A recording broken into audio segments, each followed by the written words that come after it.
to World Class Bullshitters, the epitome of pop culture. I'm your host, Jeff Hicks, and with me tonight is the one, the only, Dion Green.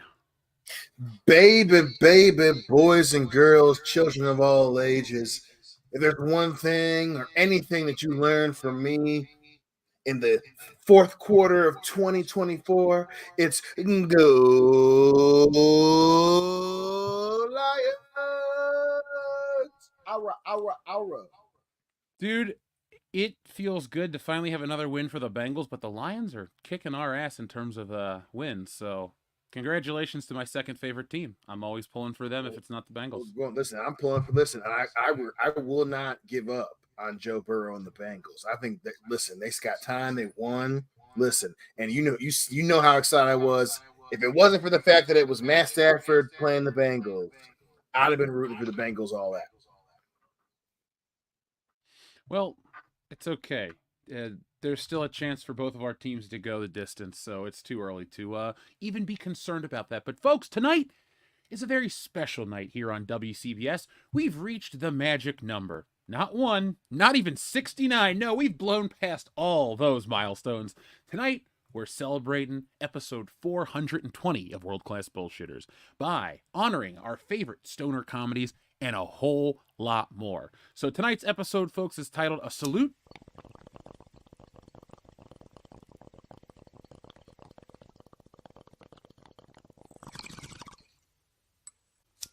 to Stoners. Ooh. There we go. I got my home improvement on, okay? We need an Al Borland salute and all that shit going on, Dion. Then we'll be set. Now, folks, Nick will be joining us in a little bit. Kendo is on location. So we need to hit the thumbs up button to let YouTube know that you enjoy this content. We keep on growing on YouTube, but we got to get these live stream numbers up. We want to hit 10,000 a week. 1,000 live watching, so let's work together to make that happen. We are the epitome of pop culture. We're here to entertain you guys, folks, and help you get away from some of the boring crap that is normal everyday life. And tonight, we're going to do it from a very special place, Stoner Comedy Land. So now tonight, folks, like I said, we have lists, we have songs, we have all of that stuff, and we also have a super chat tier that we're going to do tonight. Every time we cross a tier, I'm going to go ahead and order some munchies. And then if we can hit our ultimate goal, which is the number of tonight's episode, Dion, I haven't told you guys this, but we will mukbang it up in Las Vegas at WrestleMania for these fine people. We will go to Caesar's Palace Buffet, and we will broadcast as we eat 14 T-bone steaks and 12 helpings of shrimp and grits. I've done it before. I'm only doing it. You're doing it. Wow. Yeah, look, Hillary's a part of this. She may not be on the logo, but we can add her meal into the channel expenses. Don't worry. But no, folks, we got to hit the number 420. So hit the thumbs up first to help YouTube and help us.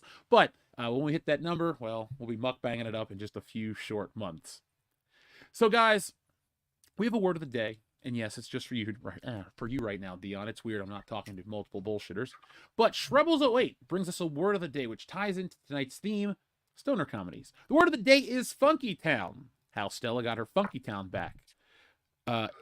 So how Stella got her Funky in Funky Town back. Tally goes to Funky Town, the mayor of Funky Town, and a fistful of Funky Town. Ooh, Funky baby, Town. It's Rocksteady. Rocksteady and Funky Town? Are they the new bad guys with Ninja Turtles? Like, I definitely would sign up for that one. Man, this ain't no rat race. I ain't no rat. My favorite thing is a turtle, a Ninja Turtle.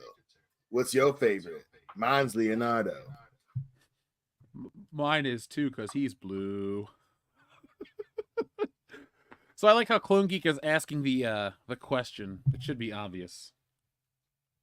But now, folks, come up with some Funky Town titles with us, because this is a good one, but it's taken me a minute because there's so many syllables. I usually think of movie titles that you can interchange the word like that. Big Trouble in Little Funky Town. There you go. The Hunt for Red Funky Town. Ooh. I'm gonna get you, Funky Town. Crank 2, Full Funky Town. Fear and Loathing in Funky Town. Rocksteady, baby. Cool Hand Funky Town. Ooh. Oh, the Funky Town Chainsaw Massacre. I want to see that movie. It's like a disco murder. Like it's a woman on roller skates in a fucking skin tight suit chopping dudes up to the Bee Gees. That sounds awesome, does it not? It's an entry in Terminegro.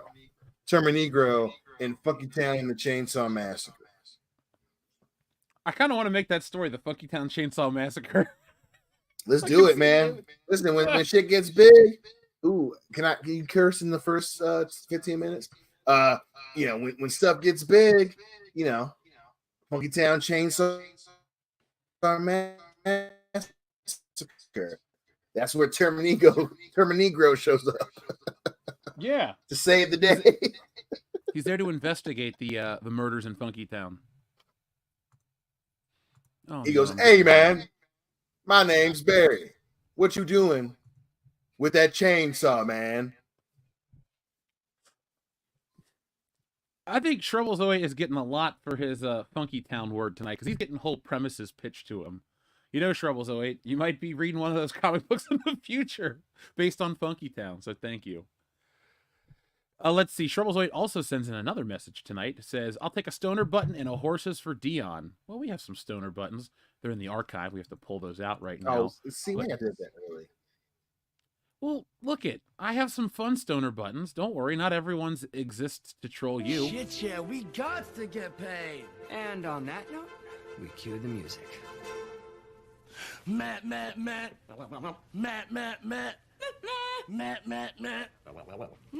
Meow. Oh, I love that. And Dion, I'm sorry, but you know. Who are you? What are you doing here, and where are my horses?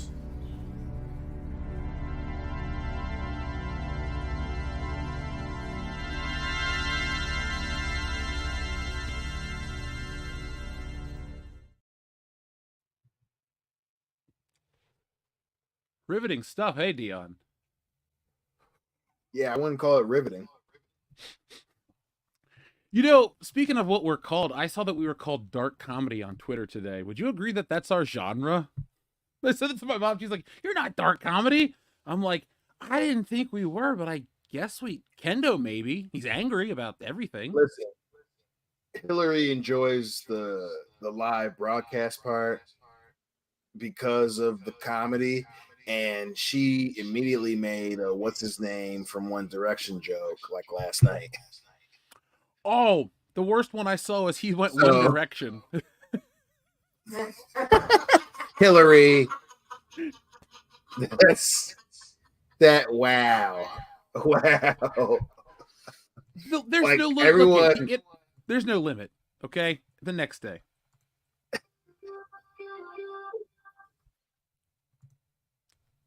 I mean, y'all not wrong. Now, folks, thank you for joining us on this very elevated episode of episode 420. Let's talk about what you missed this week on the channel. Oh, damn, man. Are you laughing at this? That was really good. That was really good. It was the emphasis that got me. I'm just glad I'm holding on for dear life, Dion. Anyway, folks, let's talk about Schlocktoberfest this week. We have the t-shirt available on shopwcbs.com. You can get that right now. It features us as the world-class kids. Let me get an image of that pulled up for you guys right here. But it's artwork drawn by me, and it features the world-class kids and our favorite Halloween costumes. And you can get that for a limited time only. It features the criminally evil and scary. You know him. You love him. Let's show you the image of him. But don't get too afraid, because he can't hurt you. Only you, Dion, are in danger of your old pal Buffalo Jeff. So, Dion, they can get this wonderful shirt at shopwcbs.com. And it also is the first appearance of Mr. Cleo. Shrevelzoid, thank you very much. Make sure you post a picture of that to our Twitter and tag us to let us know when your WCBS merchandise arrives, because it is the epitome of, well, YouTube merchandise now. Dion, you should wear yours for Halloween. Absolutely. Absolutely. I'm just going to be my character for Halloween. I'm Without a going doubt. over to a friend's house. Because, folks, heads up, we are not going to have an episode on Halloween. Halloween is my Christmas. I don't work on Halloween. Since I work for myself, I celebrate Halloween very specially. I wake up, I go to a specific breakfast, I have a lot of coffee, I watch Halloween 3, and then I watch horror movies all day until I do, even if it's the most banal trick or treat, hand out candy for 10 minutes to the few people that come by. I still celebrate Halloween. So there will not be a show Thursday night. Um, you know, people are going to be out celebrating, right? Who wants to listen to us on Halloween? Even though it actually would be a pretty awesome episode. We could be in costumes and all this other shit. But you got to take kids trick or treating, right, Dion? We will be trick or treating. We got our whole little thing. What do you call it? A tradition, our own little tradition. But especially, listen, hey, that's why you should support the show, because the more you support the show, when there are a point where we can afford to do it together, it'd be fun to do a thing and make it part of the tradition. But yeah, we go out, we trick or treat. Especially being in Michigan, there's a lot of Halloween themed things going on that one of our local little shopping areas. They do all the businesses do a trick or treat setup. Every once in a while, it'll happen on Halloween when it's during the weekday. So they might be doing it this year. So I actually got to check on that. Damn, man, y'all haven't remembered to be a good dad and shit. But yeah, and then we do chili. I try. But we do chili every Halloween, and the one movie we have to watch is A Nightmare on Christmas. So yeah, man, it's a big deal in the Green household, 100%. And then eventually I got to watch one of the Friday the 13th, because my favorite horror movie besides The Thing, the other one is Friday the 13th franchise, and we watch one of those goofy ass Jason Friday the 13th movies, and hopefully I get laid. I really appreciate the description of goofy ass Jason movies. I think that's how we should refer to them, as only on this channel exclusively. That is how we refer to the Friday the 13th franchise. Goofy ass Jason films, folks. Tell us your favorite in the chat right now. You damn right, Jeremy. It is a really cool movie.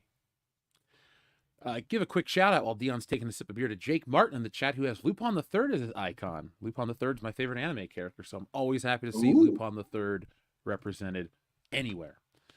Dion, I found my old box of college art, all the shit I used to draw when we lived together.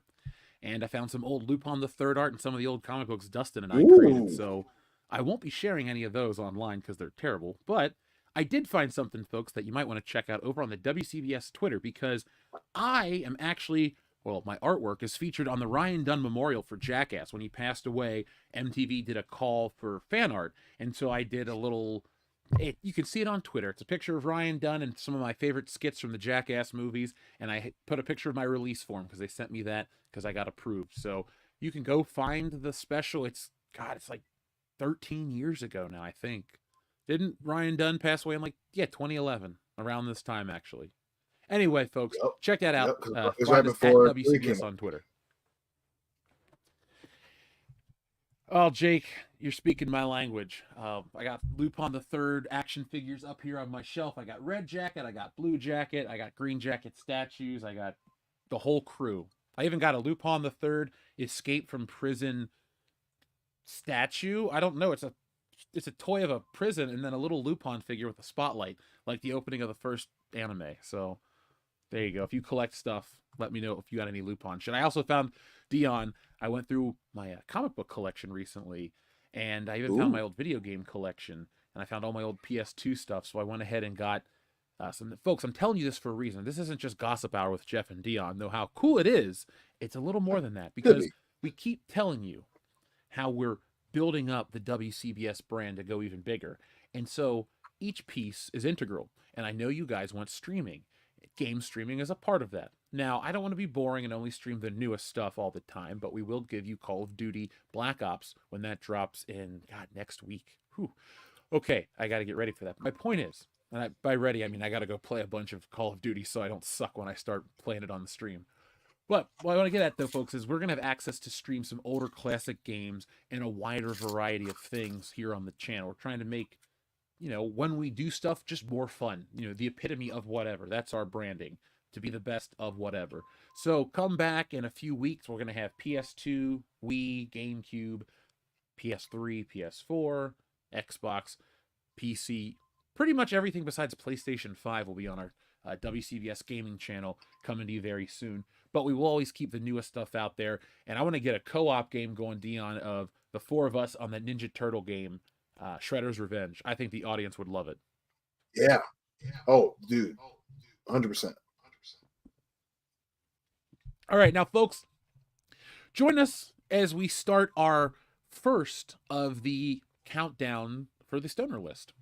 So, Dion, these are just Jeff's list, and I'm going to give you a brief reason why I chose these films. But if you want to chime in on where you would rank these in a top 10 favorite stoner comedies, let me know, because I'm interested, and the audience is interested as well. So, without any further ado, I can dig it, baby. Number 10 on my list of the best stoner comedies of all time, number 10 is Super Troopers.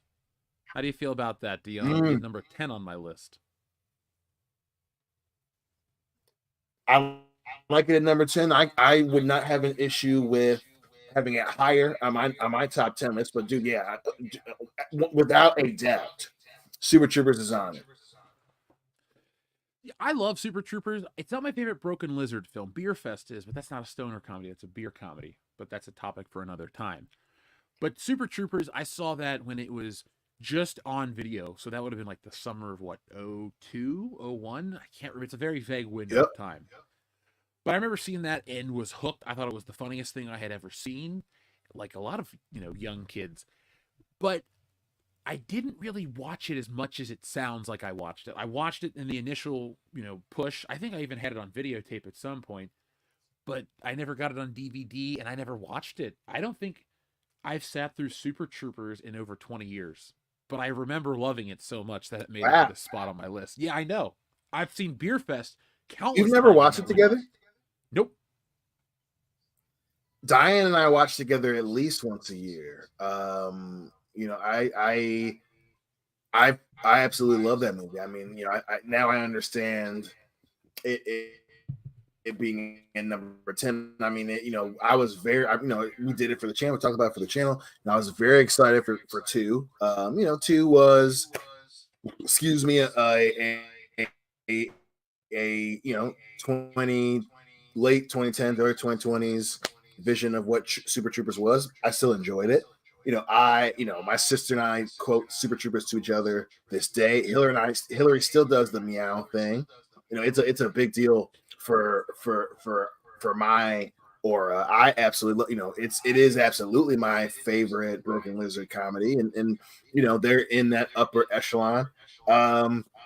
But yeah, I love Super Troopers, man. It's up there. I'd say it is by far one of the best ensemble movies of all time for those who are big comedy movie fans, and and especially like you said, it was the early 2000s. We were in double digits, as they say back then, and I remember it being a very big deal when I was a kid. So Super Troopers is up there in terms of the blip of being on the radar of cultural relevancy. I absolutely love Super Troopers. Well said, sir. Well said.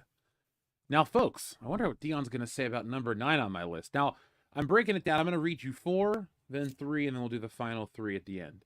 But number 9 on my list is Friday. Dion, how do you feel about that being number 9? I feel that's very low for Friday. I mean, Friday is a top 3 for your boy. One of the greatest of all time. Friday is why Ice Cube is even a thing. Don't get me wrong. Him being MWA, he would have been a hip hop legend, just based on his music alone. But the reason why he is culturally relevant, especially that's what's so interesting about him being NWA and all the shit he talked when he was rapping. But Friday is why he is a thing, and it is one. It's not just a top 3 stoner movie. It's for me, it's a top. It's a. I mean, it is up there in terms of greatest films of all time. You know, John Singleton. You know, R.I.P. for Friday.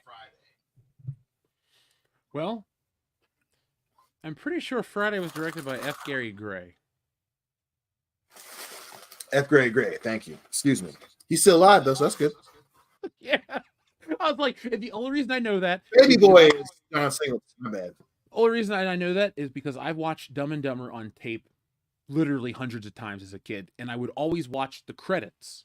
And the credits had a trailer for Friday on the VHS or videotape, excuse me, and then it ends with directed by F. Gary Gray. Boom! Like somebody says it out loud. So I've probably seen the Friday trailer 100 times minimum, like because I watched that tape like you wouldn't believe. Nice. Let's see. Next on my list. Yes, that's a number. I have number 8. I'm probably gonna hurt somebody's feelings with this one where it's at, but Grandma's Boy. I really like that fucking movie. No, I think that's very fair. Very fair. I love Grandma's Boy. Great movie. Because I know Friday features Smokey and Craig, but like I don't really think of that when I think of stoner movie. I think of Friday as just a good comedy movie. It's something that if you're asking me like where would it rank in terms of your favorite comedies of all time, Friday could probably be a top. I know this is horrible, like top 40 maybe. Top 40. You got to remember, man, stuff I like is like Wayne's World. That's my go-to for like comedy. Or I really love Dumb and Dumber, but I like older stuff like Caddyshack or the vacation movies. So my taste in comedy is very all over the place. And it also evolves too because I'll sometimes get into like the Blues Brothers and I go, oh man, I went into this Blues Brothers mode for a while and now it kind of lists very high for me. So Friday's got a lot of stiff competition. Like it's never going to beat Fletch. I love that movie. It's a weird list for me, but I wanted to put that out there for everybody that thinks that doesn't want to. I don't want everyone to think that Grandma's Boy is a better film than Friday, but it's a better stoner movie because I mean, come on, what's it about? The guy puts his weed stash in his grandma's tea, and the old ladies drink it. I thought that shit was hilarious. I saw that in high school. I think I even watched that movie with my mom once, and she thought it was hilarious. So, you know, stoner comedies always landed for me. Yeah. Oh yeah, absolutely. Yes, let's get high on entertainment tonight. And the robot noises. I can't believe that guy was in Avatar, Enrique. Can you? And then to close us out for our first segment before we get into some main topics tonight, number 7 for stoner comedies, Dazed and Confused. I really like that movie. It's kind of hard to just say beyond. I think it's funny. I like the music. It's just a relatable story. No matter if you're growing up in the 90s, the 2000s, everybody can kind of relate to that American high school experience. It's the same every generation. You try to get booze, you try to get girls, you try to look cool, you got to work, you got to deal with parents. It's just the 70s version of that told in the 90s. And it's a really good movie. And I can't hear No More Mr. Nice Guy without thinking of fucking Ben Affleck just whacking those kids with the paddle. Yeah, man. I mean, don't get me wrong. It's fantastic. I mean, in terms of stoner movies, this is probably another one in my top 3. But yeah, it is the epitome of that. You know, are you cool, man? You know, that's awesome, and that shit translates from generation to generation, as you said. So 100%. Days and Confused, one of the best. All right, so folks, we're going to be catching back up with that list a little later on in the show. Hit that thumbs up button to let YouTube know that you enjoy this content. We know you like it. You like it. That's why you're here with us, and we thank you guys. Now, Dion. Yeah, like it. They really like it, Dion. They really like it. It already is. It already is. So the man on screen right here is The Undertaker, and this news just kind of popped up, and I wanted to get your take on this. So The Undertaker is rumored to have old Donald Trump on his podcast right before the election, and people are going nuts over this. I just think it's hilarious how the intersection of wrestling and politics in this country keep happening all the time. It goes to show you that wrestling is like American theater, and it intersects with reality. It's the weirdest shit. What do you You think this podcast It is going to is. be? You think it's actually going to happen? I do. I mean, this is, what you just said is very indicative, not just of the time that we're in, but this is a time capsule moment. Wrestling is always going to be involved in time capsule moments because it's pro wrestling. I've said it again, and I will die saying this. When it's good, it's the best thing on TV, and TV is so integral to how we see the world. And politics has always been at the forefront of that. And again, especially as you have, legends of different fields get older, especially when they're not doing the thing that you love them for anymore, they, show you a little bit more themselves. And obviously, as many fans know, as many people who are entertainment people know, the Undertaker's always kind of been that guy. He's, American badass dude was running around with his motorcycle with an American flag. That was part of his gimmick. You can always tell, if it's something, the Undertaker's always going to be on that wavelength. So will it happen? Politically speaking, obviously that candidate is always going to go on shows like that. And I can make it, I can see that happening. He's also supposedly supposed to go on Joe Rogan. We'll see if that happens as well. But that's the world that we live in, and as we know a lot about each other, sometimes we know people's politics, and hey, and also the Undertaker's the Undertaker. Who wouldn't want to go on the show? So absolutely, I undoubtedly could see it happening. It just shows you that we actually live in idiocracy. I know idiocracy seems Yes. like it's crazy and far off, but it's here. It's just a little different. Starbucks isn't a hand job, but it'll ring you for $12 for some of these damn drinks. And people buy into the dumbest crap, but we're not going to get into that. But Pro Wrestling Podcast is a platform to promote an election just blows me away. If you would have told me, like, let's see, when we were in college, it'd be like if Obama went on Talk is Jericho or something. Like, it's just the weirdest thing Yeah. to me. I guess I don't think of the popularity of the Undertaker's podcast, but I also too think of Donald Trump as like a wrestling personality in the weird history of it all because he was there for the WrestleMania 4 and 5. Yes. He's in the Hall of Fame. I was there when he was inducted. I'm just saying, like, it's just a weird. It just feels like we live in everything is the WWE.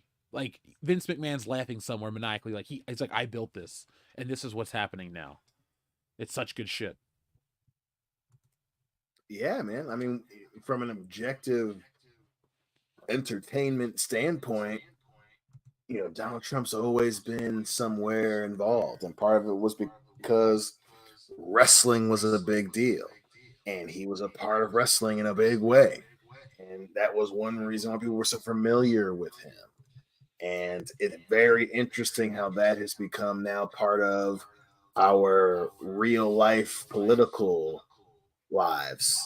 And it's, hey, it's interesting, man. Like you can't deny that, objectively speaking. And it's funny seeing the dude that was, in a billionaire versus billionaire match at WrestleMania 23, back in the political sphere.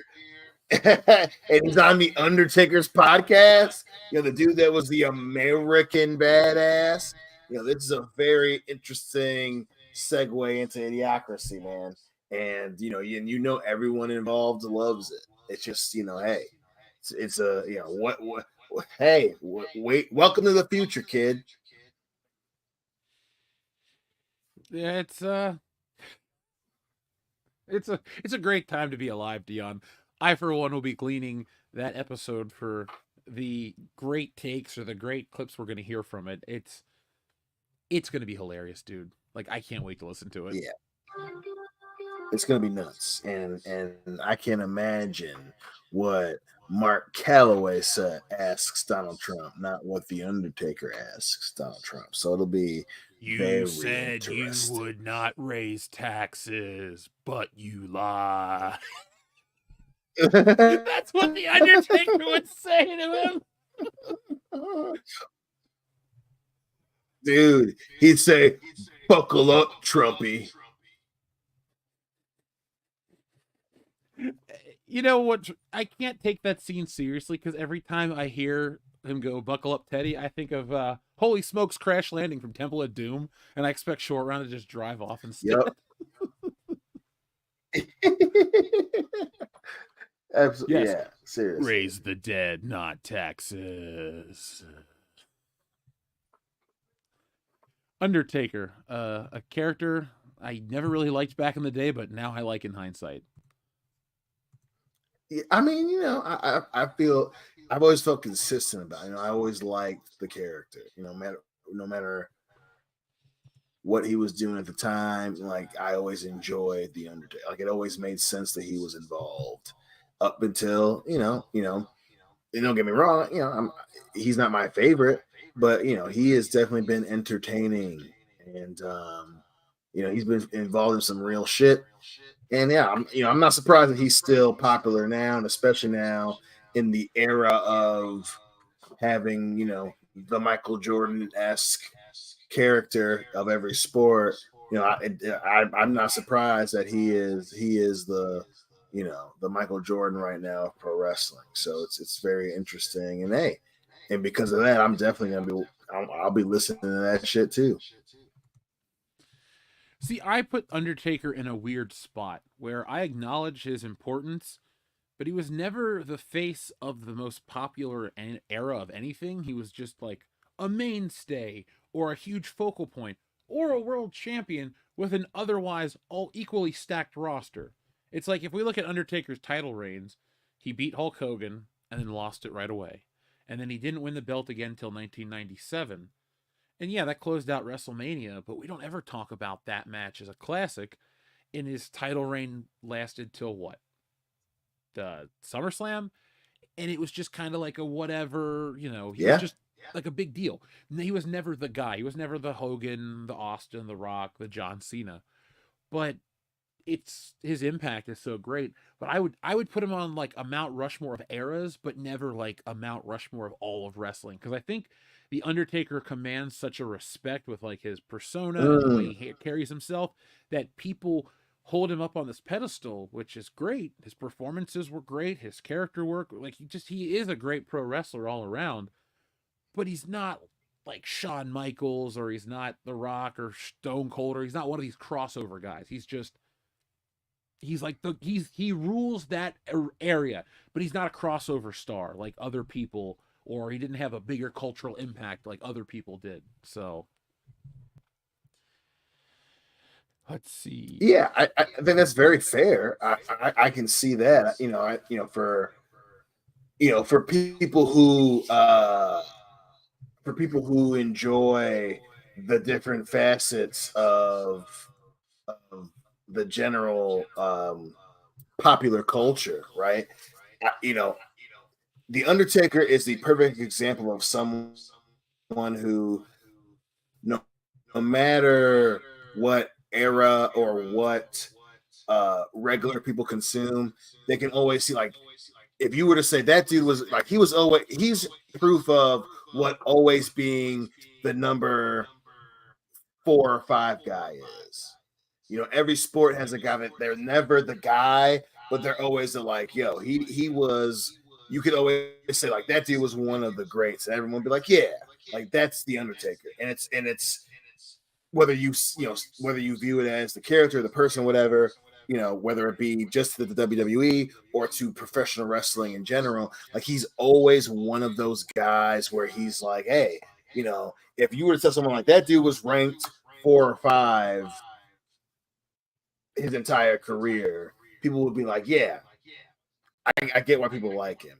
He's for me, he's and which is why your comparison was very good.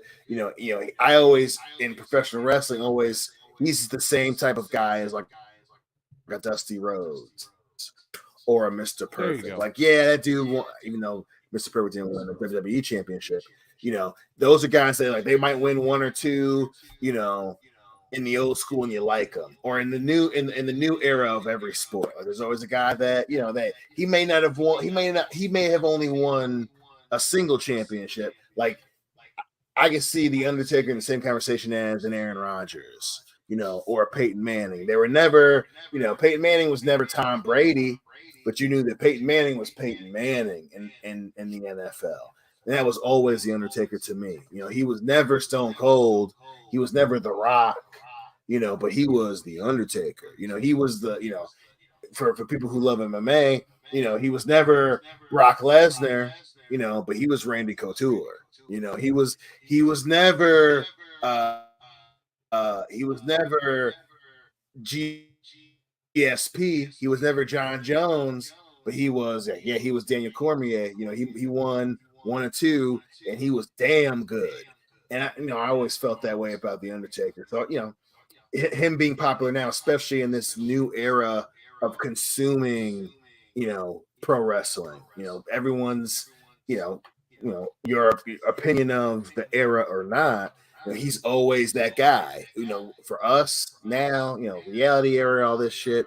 He was involved. When the Undertaker was just the Streak, he was involved. When he was, he was the Streak, but also he could win a championship. He was the guy. Or it was, even to the area you're talking about when he won in the early WrestleMania era. You can say, yeah, he was never Hulk Hogan, but that dude won at WrestleMania once. So it was, yeah. He is a bona fide trademark in his sport for sure. And this is definitely an example of that. And I would not be surprised if it's semi-relevant currently, because he was always a top 4, top 5 guy.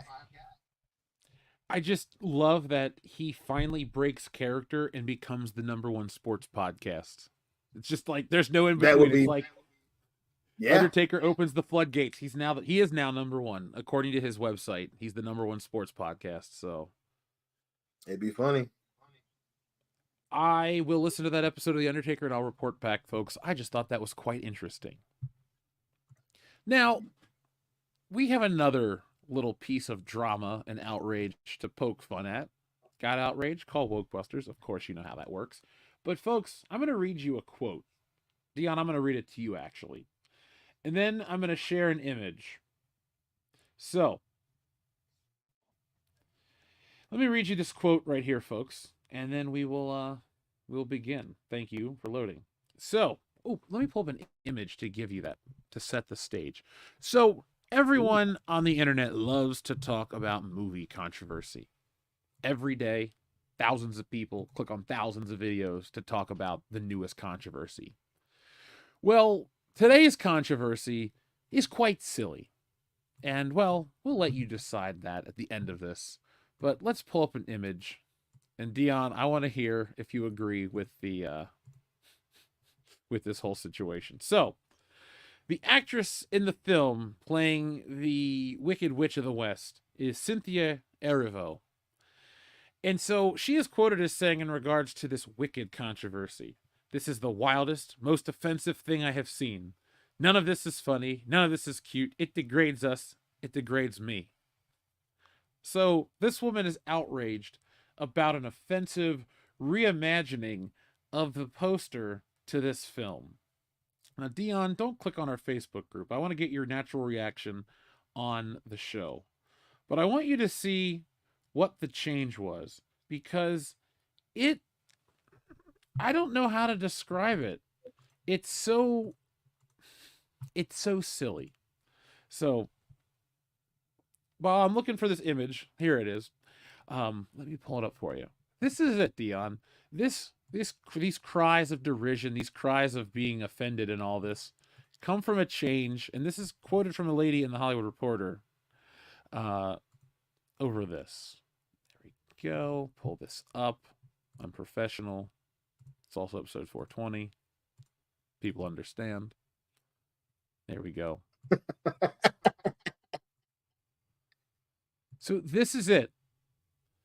This change from this to this has this lady offended and crying outrage because they wanted to make it look closer to the book. And that's it.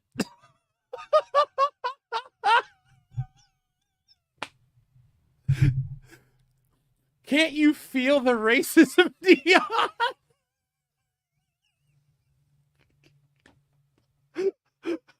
Red lipstick, Dion. Oh,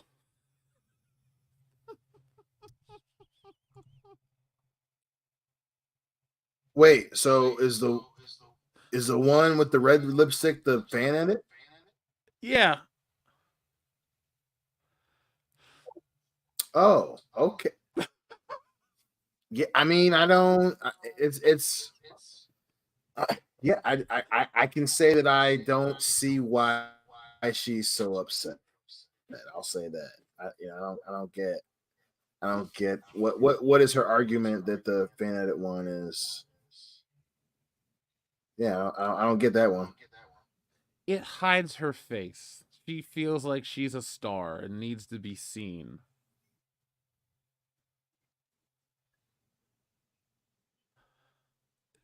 Yeah, I don't. You know, it's very indicative. You know, it's just one of those things where, and I understand the internet's reaction 100%, but it's just another reminder of the difference in the generation of stars, and it's a very, even though I think technically, you know, she is a millennial, you know, it's one of those things where it's like, yeah, this is one of those Gen Z things where it's like into something without taking a second and then, oh well, they made it to look like the actual Broadway poster. You know, it's just like, what's his name, Makai Brooks, getting upset about the Raiden thing, and it's like, because Raiden is he's based on a Chinese person, not or a Chinese legend, not Japanese. And it's just one of those things where it's like they can say like, no, it's not because they want to hide your face. It's because of the original Broadway poster with the red lipstick, and it's just the palette colors, and it's a perfect example of when we're in 2030 something looking back, like, oh yeah, that was a 2020 thing that, you know, they just kind of got mad about that a lot. Yeah. Like, you know, like, cool it, sister, you know. Ain't all about you, Danny, you know. I just I see people going on about this on Twitter and I go, let's see what the outrage is. And then I saw the image and I went, oh, Yes. okay. We are here. So, folks, welcome to here. I'm your host, Jeff. Things don't look very good right now, but we'll keep a smile and keep on entertaining you. Oh, I guess they made her smile too. That's offensive. Thanks, Mr. Bones, for noticing. I'm real offended. You Yeah, know, Dion, it's one of those things, man. I think we need to laugh.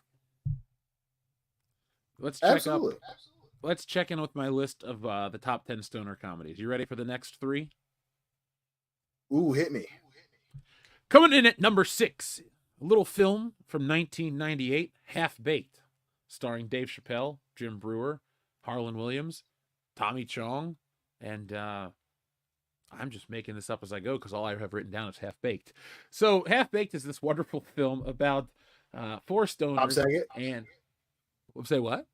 Oh, Bob Saget. Bob Yeah. Saget's in it. Yeah, I seen it. It's about 4 guys who get high. They send their friend Kenny off to get snacks. Kenny is high and decides to feed a police horse, and the police horse is a diabetic and dies. So Kenny is taken to jail for the crime of killing a police officer.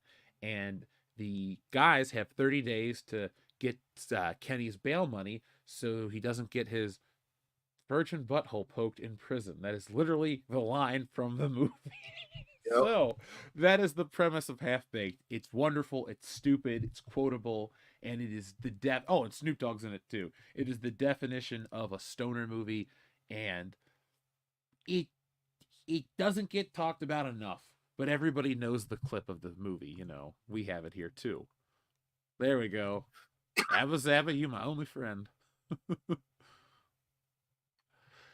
Oh, now next on the list, number 5 is Cheech and Chong's Up in Smoke.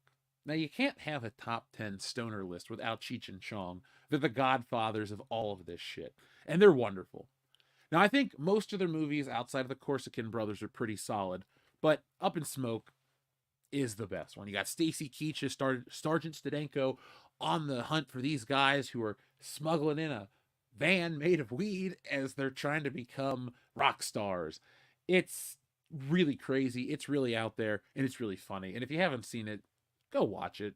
We're all adults here. Cheech and Chong's Up in Smoke is a classic.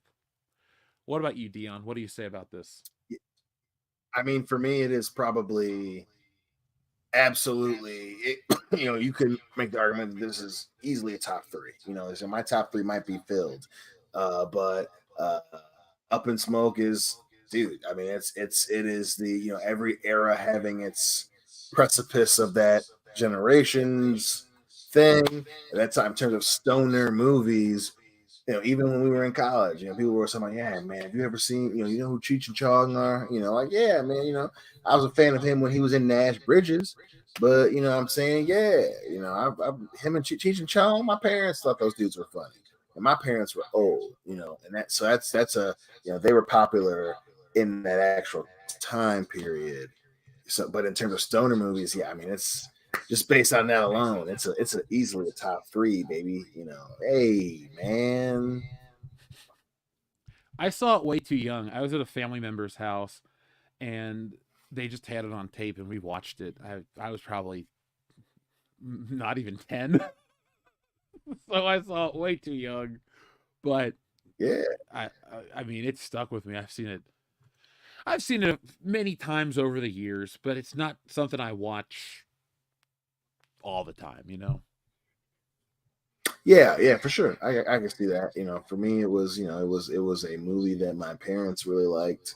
I also saw it probably before the age of 10, where it's like but obviously, my parents talking about those things, like getting stoned early on, it wasn't completely unfamiliar, but it was definitely one of those things as a young kid, you're like, what is this?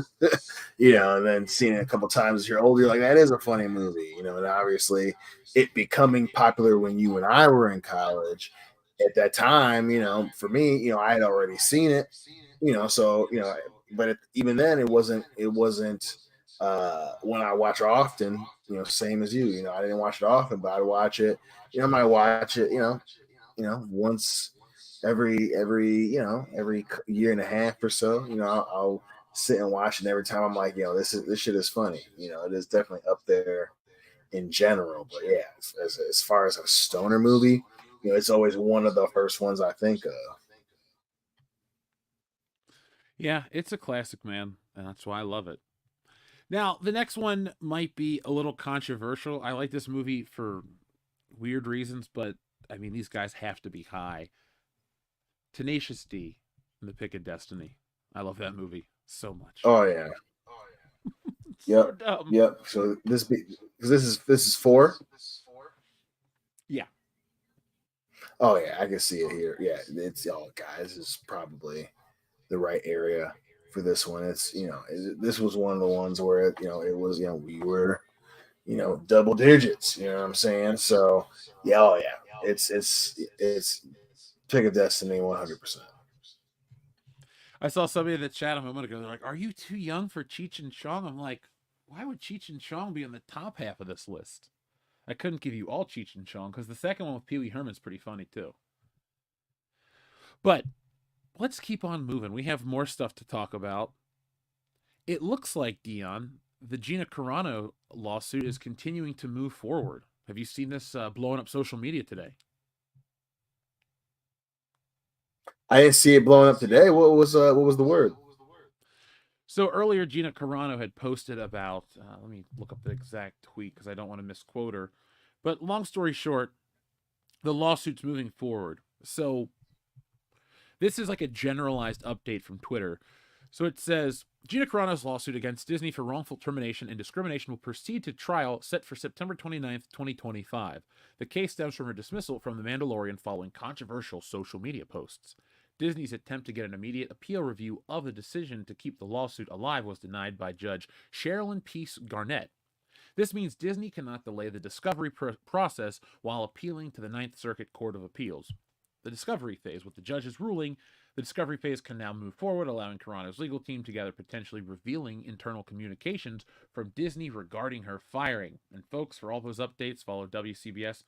We're related to Star Wars and all things of it. We're world class after all. And I guess it's time to bring in the lawyer.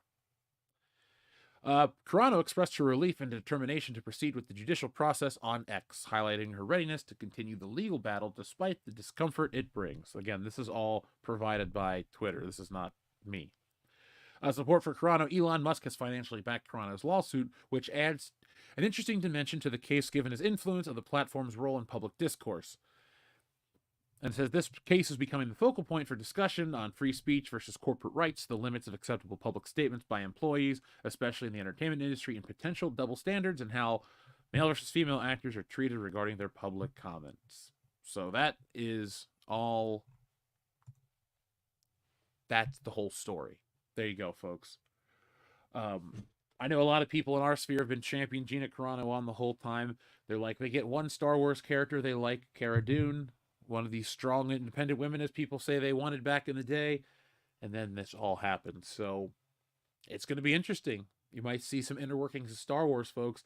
And we know you want to know what's going on behind the scenes, because every time we get a look behind that door, it's not too pretty and it's quite confusing. And then you understand why what we watch is absolute crap, because those people they're high on Quaaludes or some shit like that. I don't even think they make it anymore. So, Dion, any thoughts on this? Any thoughts on the Mandalorian movie possibly getting delayed? Yeah, I mean, it you know, it's one of those situations of it. It's seeing the true corporate hand meet what's the what's the popular hand, and it's like you said, it's a look behind the curtain. And it's different being outspoken about things, no matter what side of the political divide you're on. But seeing where corporate America is on that, and where the more political side of pop culture is at that point, is always going to be interesting. And seeing the context of that time, obviously a lot of people are excited who are pro Gina. A lot of people are excited about what it means in terms of free speech, especially when it comes to the internet. And a lot of people are excited about what that conversation is going to be in terms of politically, what you say and do to market yourself, and what you say and do uh, online and politically. So yeah, man, it is always interesting. And is it gonna? I think it will delay the Mandalorian movie, but it's also gonna be interesting to see how they, push Mandalorian in terms of the episodic part of Disney's original. So It's not yeah, happening anymore. I do think it will delay it, but it'll be interesting seeing how they deal with it publicly. Yeah, Well, especially Dion, with Mr. Elon, who is being involved in our presidential election process right now. So, is he like Tony how that's Stark? going to continue, especially because 2025 September is after the election. So, if that continues, it'll be interesting. So, yeah, hell yeah, everyone should be following it 100%. Is he like this reality's Tony Stark? No, Is he this reality's Lex Luthor? maybe.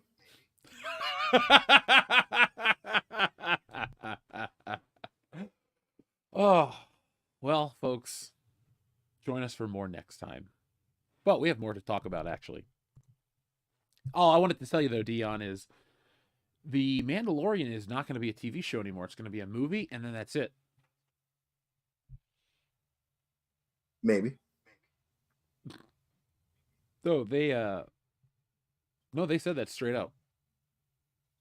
They also were very straight up about High Republic. Disney is very straight up about a lot of things. So again, when as time continues, especially during the political climate, um, we'll see. The Kenobi was going to be a movie at some point as well. And it ended up being this adventure into you know TV Mundanity. movies becoming a thing again. You know, especially now in the stream during the streaming wars. I would not be surprised if that statement ends up being dated 100%. I I think it's too late. They keep having all these gaps between stuff that comes out, and you can't keep people hooked. It's like, oh, it's been 4 years since this thing you like's been around. They're like, oh, well, we live in the we want one a season type of thing. Like Mandalorian should have just been on like season 6 or 7 or 8 by this point. Just adventure stories. Anything you want in Star Wars, you put it in that show because you're in that sweet spot of original and new content, and you don't have to worry about the crappy prequels or sequels that are coming up. You can just tie it all together, keep it rolling. But no, they really didn't think long term, and that's what annoys me because we all want to like stuff, but we can't when a company continually amber herds the bed. They just take it and ruin it, mess it up every single time. And now the thing that was okay is not okay. And I don't see what people are going to like. We're watching each one return less and less, Dion. We watch all these shows fail to deliver. Nobody's talking about Agatha. Nobody talks about these things. It's I think they're just throwing money down a hole for no reason. Yeah, I agree with that. It is we it's another sign that we're at the tail end of when the major blockbuster mindset uh it becomes a dated method to make money. It's seeing where Star Wars is specifically, and then seeing where Disney is specifically, and then seeing where how entertainment is consumed specifically, and how these things are interacting with one another. And then then you see the things like these same companies are involved with things like the Gina Carano thing at the same time. And it's it's almost as if things aren't exactly going to plan. They obviously wanted people to talk about Agatha all along, and it's just not happening. And you can tell that they wanted um, the Mandalorian to be this big thing, and it was for a second, and then it isn't anymore. Did you capitalize on it at the right time, the right way? You know, that's a part of why what you said is exactly right. They just waited too long, and then at the same time, all this other shit going on in the background, and it just you had something awesome, and you like you said, they didn't deliver. No matter what you feel online, and people get caught up in the internet bullshit, but everyone, no matter what you think, we can all agree that it didn't end up being as awesome as we thought it was going to be. And yeah, it's just who knows, man. Is it going to be a movie? Is it going to be a show? Things change. Things were supposed to happen that we heard about and they never did. And is this going to be a part of How that? Now it's about going to be a we movie and done. how about we get this happy medium? We just do Star Wars and animation, anthology style stories, you know? Or what I really would like to see, and I think there's still a market for it, and it's the only audience I think that would watch it, is like, just give us a cartoon of the continuation of the original characters, that window right after Return of the Jedi. Or, personally, I'd rather make a cartoon that takes place between the first two movies, and you can explore everything and still have Darth Vader and the Empire on the run, or on their tail. All you have to do is just not have Lando, which I think we can live without Lando. But I'd watch that. I think a lot of people would still give that a shot because it was something that those characters never really got overexposed until you got to the sequels, and then you're just like, these are terrible. But other than that, I'm trying to think what people would watch. I think Star Wars. We said on the High Council, you definitely don't want to take a hiatus for Marvel movies. You just need a good one to come out. But I think a hiatus for Star Wars is a little well deserved. I think I think that's the most nice way to say that. This I'm trying to hiatus be. from Star Wars, huh? I'm trying to be. Yeah, I think that's a perfect way to put it. This hiatus is well deserved. It is, and yeah, man. It's interesting being culturally speaking, especially as being a consumer, seeing it on the other side of, there's supposed to be this time where we all like it. And it just hasn't happened. No matter people who love it a lot and the people who hate it a lot. In between, I feel like it's like you should also agree that there was supposed to be this time where eventually everyone gets won over, and it just didn't happen. And I wouldn't necessarily agree with it should be an animated continuation. I think you should have it where it's like, hey, you have your live action, you can continue it with gaps.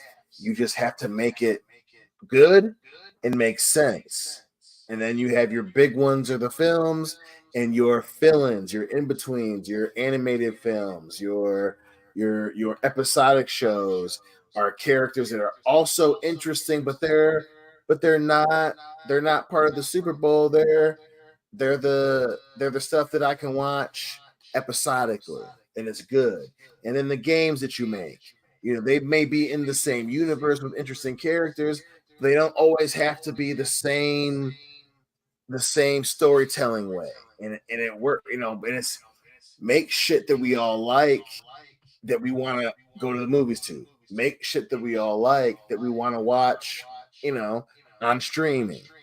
You gotta find. You eventually you have to find the one that everyone likes, and they just Disney just can't. Lucasfilm just can't figure that fucking medium yet. Nope, they never will. I wouldn't say never. I mean, things change when eventually this ain't working. Let's try what this dude's doing, and then it becomes good and becomes popular. So I would never say never, especially now. There are a lot of things that eventually kind of it's just interesting seeing it mixed with that same. It has to be a blockbuster mentality, and eventually they'll realize, dang, we're spending a lot of money and it's not getting any returns on it, huh? Well, I feel like they should have figured that out a while ago. Well, sometimes you get tired of losing money. Eventually, you do. That's the funny thing about it. Eventually, they do. That's life. How do you feel about the Joker losing all that money and momentum? 81%. It's hilarious. It's hilarious. It just, that's a perfect example. Eventually, it has to be good. It's like, oh, we all thought, maybe they learned something from Terminator Dark Fate, and they didn't. How And they many times have didn't. you watched it? And just the once. Don't lie, Dion. How many? How many? Listen, don't push me before you get what you can deserve. How many? Tell me now. Alfred, tell him to tell me. 69 times. Oh, okay, good. The magic number. Tell me. Okay. Yeah, we're weird when we're like this, Dion. I mean, I can dig it. Yeah, I think the audience is okay. No one's complaining. We're talking about Brie Larson, Pete Wiki, and the look of 70s Star Wars. I do too. 70s sci-fi is awesome to look at. Well, mainly Star Wars and Alien. They're awesome. Logan's Run is fun, but I can't believe Logan's Run and Star Wars are 2 years, 3 years apart. It looks like a 60s movie compared to something completely different. And I wonder what's going to be that next look, because we've gone for realism and CGI. We have fantasy worlds. It's like we can do anything we want, but it seems like the movies that win the most are either the ones that are wholly original or the ones that don't do a lot of fantasy. They're just like really good, well-made, realistic movies.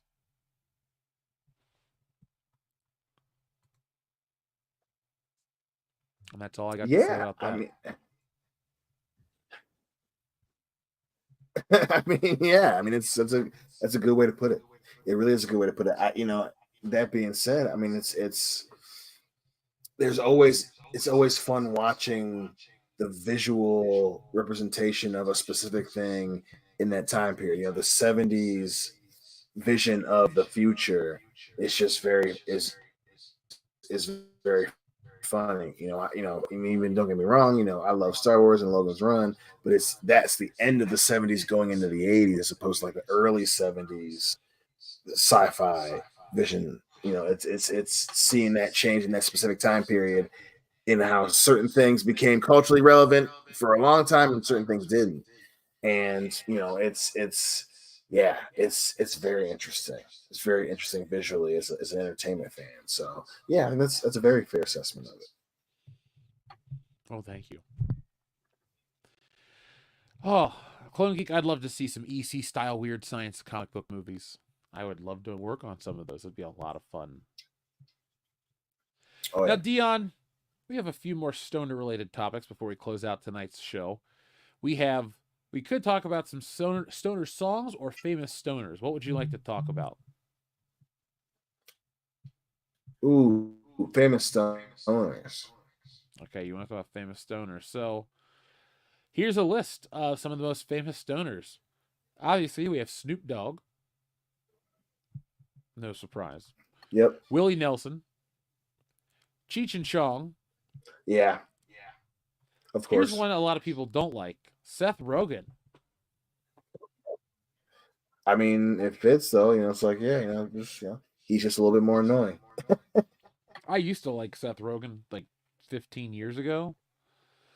I mean, I still like him. He just says stuff. I'm just like, I mean, that's Seth Rogen. I still like him. Oh, I'm not even judging it off that. He just hasn't made anything I've liked since the night before. Like, that's 10 years ago.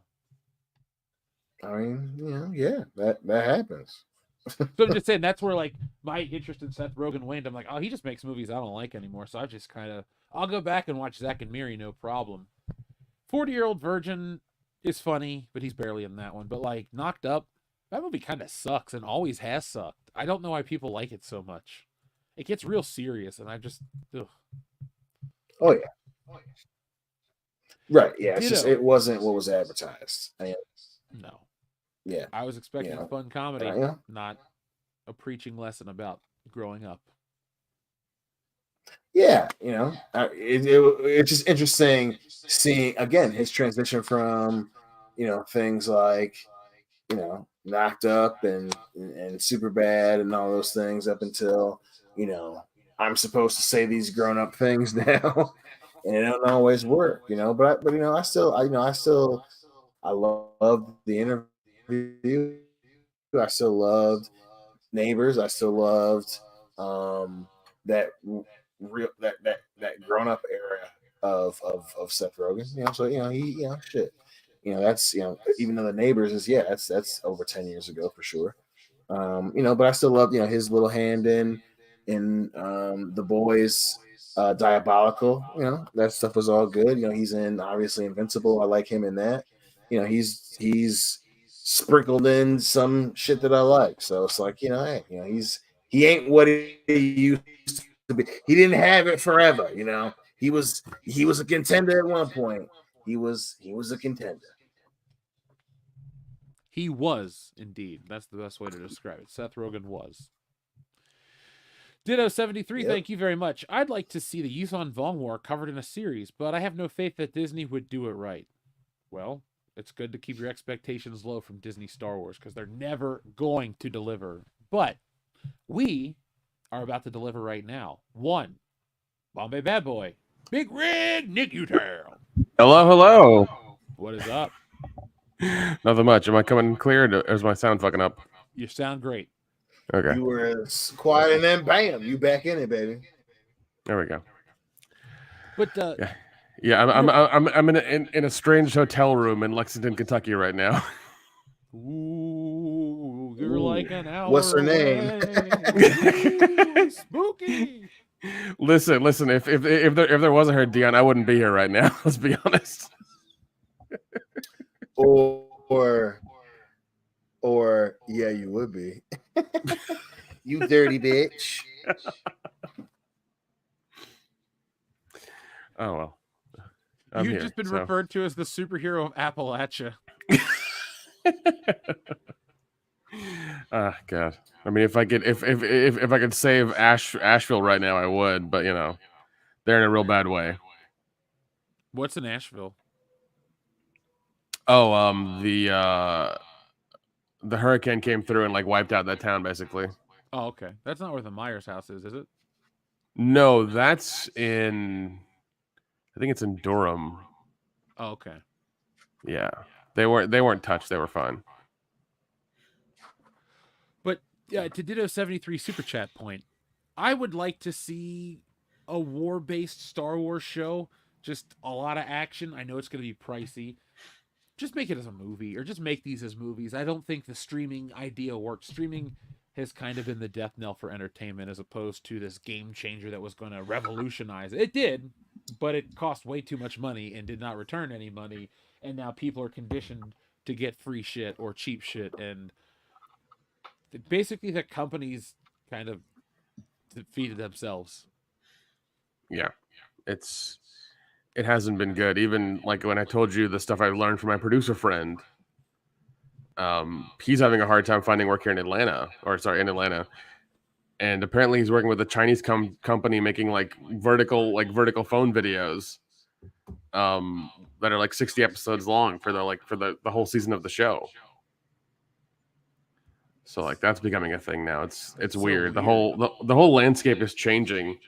Because I mean you'll hear about like these like studios in like Nevada and Sacramento and North Carolina and things like that, but the thing is that was pre-COVID money. That's what that was, and now everyone's like, oh, they're going to come back, they're booming. It's like, no, that money was spent and the stuff's been built, but they have because of the price of because of COVID and because of the things that have happened with streaming, and this price is going up and not everybody's paying for it. They have no content to make, they have no movies to make, so they're SOL. It's in many ways it feels like when people are like, oh, when you reach the point of no return, it's like, yeah, we're past the point of no return in certain things, and a lot of people are just like, hey, it isn't going to change. I'm waiting for like the general consensus to feel that way, because people just want to go back and watch old stuff and stupidly low cost, low production era stuff or level stuff and internet content. That's what people watch more than anything else. It just keeps hitting, that dopamine drip. So Yeah, that's what it is. Yeah, it's hard to get a new show or anything new off the ground, or for anybody to care for it, because they don't want to invest their time into like the first season or the first season and a half, and then like by the 5th episode of the second season, it all goes to shit, and it's like, well, I lost this time and I don't care about these characters anymore. Like it's difficult to do that, So, you think Stranger Things is going to have a limp finale, or do you think they're going to blow it away or blow it out of the water? dude, like I told you and I don't know if I don't know if you talked about it on Tuesday's show, but like the budget's over quite a bit. Oh, I didn't talk about that because I didn't know like what the secrecy level was, man. I told it to you because I wanted you to talk about it. That's why. Oh, okay. Well. Yeah, that's why. If I also wanted to, saw it after the show. This is the first time I've been live since I've heard the message. Fair enough. But a friend, a producer friend of mine who I cannot name, said that the Stranger Things show is $100 million over budget. Just think about it. That's 2 movies over budget. Yeah, and mind you, Netflix spends $20 billion a year on content, so they're banking a lot of money on this last season of the show. Does Stranger Things make that much money in merchandise that It covers it. I wouldn't I think can't so because imagine it being written that. So. yeah, because like the pop-up stores are all in big cities. Like you'd have to go to like Miami, New No, York, Chicago, or whatever it is to get the clothes or the special edition crap they do or whatever. It's no, weird. but Stranger Things is on everything. There are Stranger Things Ninja Turtles toys. There are Stranger Things vinyl, Funko Pops, NECA, you name it. Everybody makes it. I assume it's just that popular. Stranger Things Monopoly, video games. It's got all the merchandise. But I didn't know it was like that popular that it could, offset $100 million. Yeah, and even the other thing I told you was that like their payroll per week was like $15 million, and I don't know what that means in payroll stuff or movie math or whatever that is, but like that's what I was told. And mind you, they're still looking like I still see casting calls for their stuff to this day. How could it be so behind? I think what's happened is that Netflix is banking so hard on it, and they're giving the brothers so much money, so much leeway that their imaginations are running wild. So they're probably shooting so much stuff that doesn't make sense, and they're gonna piece it together later. Because I think the show's going to come out in March of next year, and they still have to edit it down and make it into a thing. I think they're going to release it in 2 parts. So like, I don't know, man. I hope it's good because I do like this show. I don't want to watch Stranger Things shit the bed, but I don't have a good feeling because it's all about those kids being of age. Now they all look like adults. And it's like, oh, it's been They're adults, yeah. Yeah, and if the story's supposed to be in that little window of time, and I heard the rumor that they de-age them with CGI, that shit better look spotless, because we will know. You're not going to go, oh man, Millie Bobby Brown looks just like the last season. No. It's going to be really awkward. It'll be like Saved by the Bell, the college years. Oh my god, dude. Yeah, let's put it in there. Let's put him in college, Dr. Coffin Nails. Yeah, what are they all going to do? Go to Hawkins Community College? Come on. Will Chevy Chase be the dean? I'd watch that. It should be Bill Murray. On the X-Files. That's the twist. Oh my god, dude. I love the X-Files. Dion, have you watched a lot of it? Not really. I mean, I was too scary I for you? liked the episodes I liked. I was never, I just never was super into it.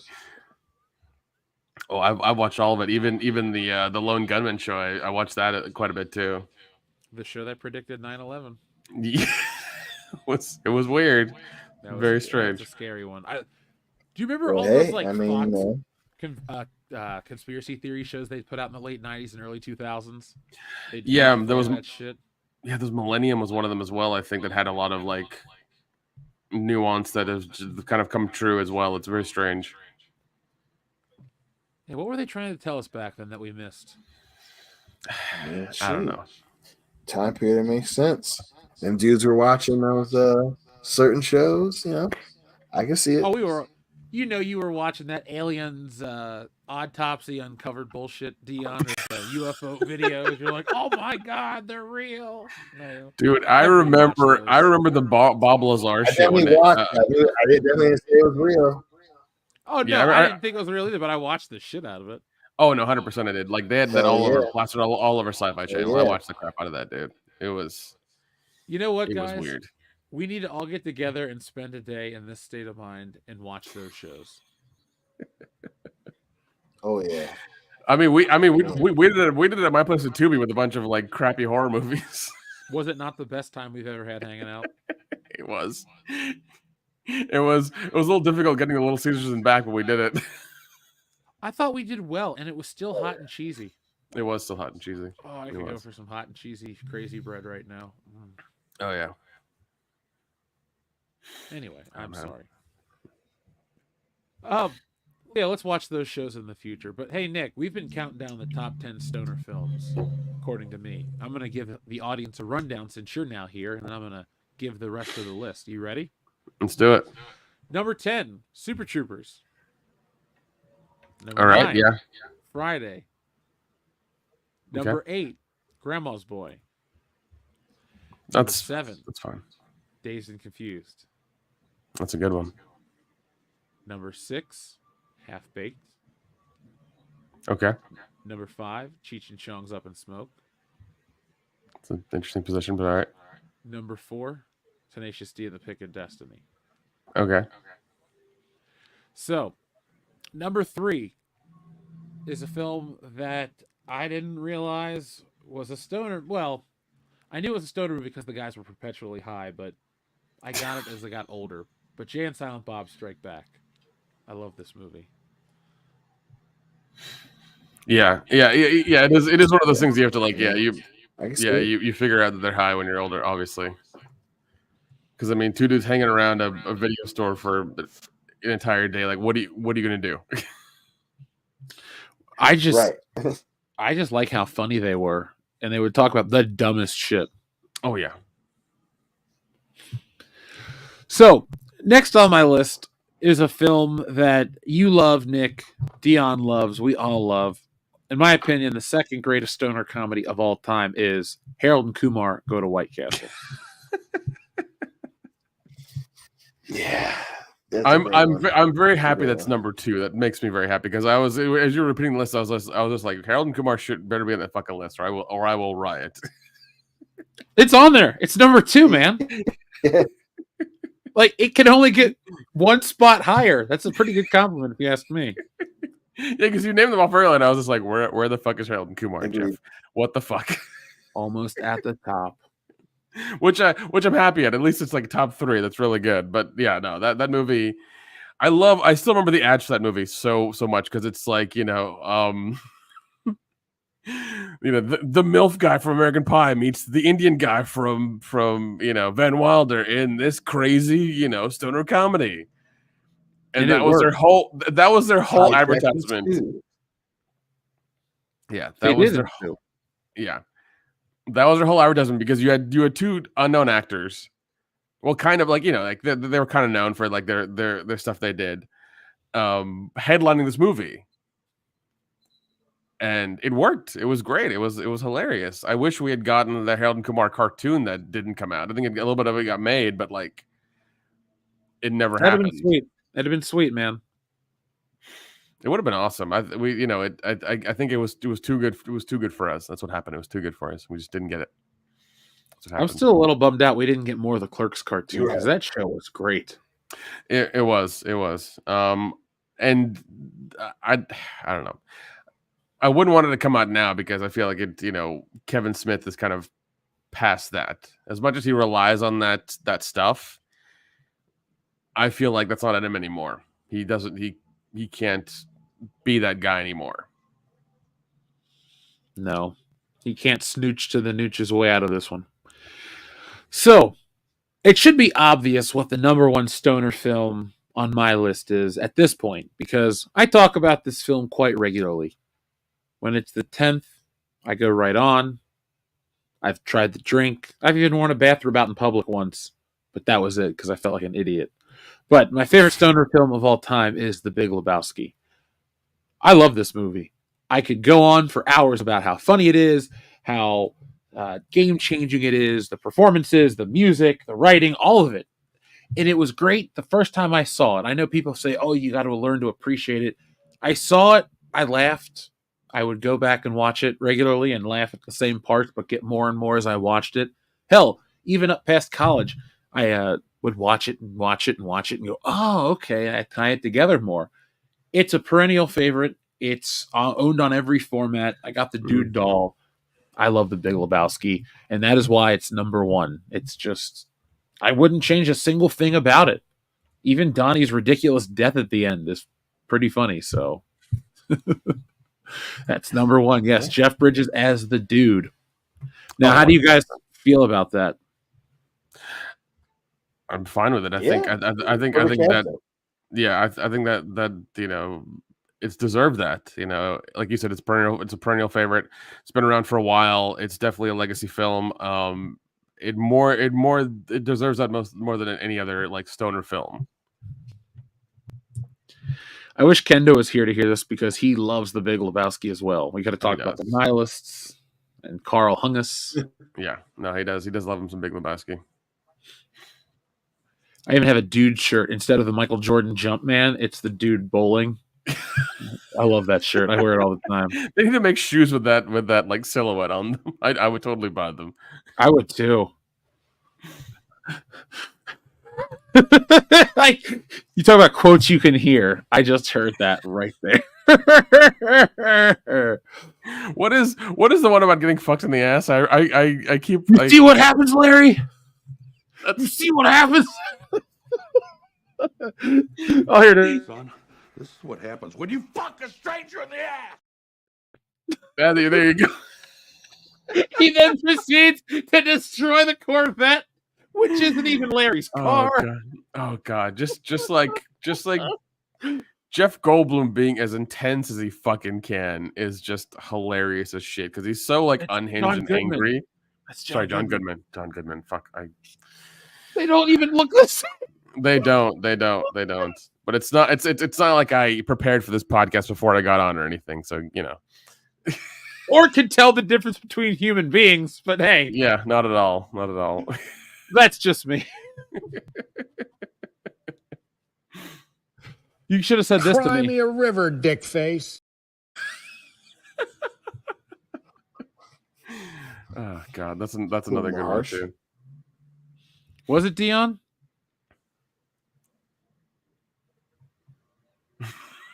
I guess it was. The TV edit is hilarious too, like snakes on a plane, like the snakes on the plane scene. Jeez, oh my god. How's the TV edit of this movie? Charlie's mother of God.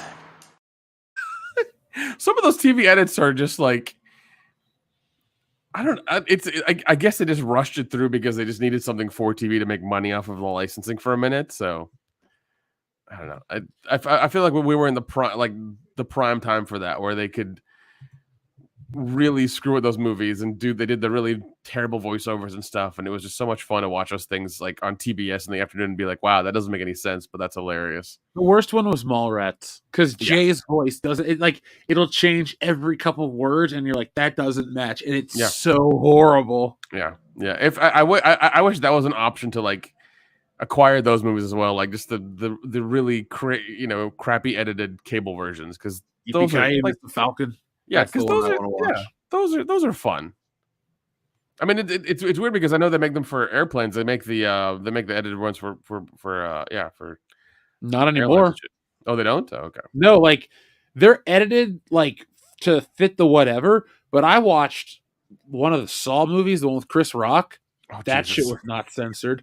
I've watched a couple things on airplanes that I'm like, why is this on a Delta flight? And I would look around to make sure there were no kids, and then I'd watch, these movies because I'm like, oh, I love whatever the fuck it was. It was something I really like. And I was like, all right. And like Beverly Hills Cop, they had the tits and all the violence and the cussing and everything. Nice, yeah. I wouldn't watch RoboCop on an airplane though. Yeah, I doubt that would have Terrifier on a fucking airplane.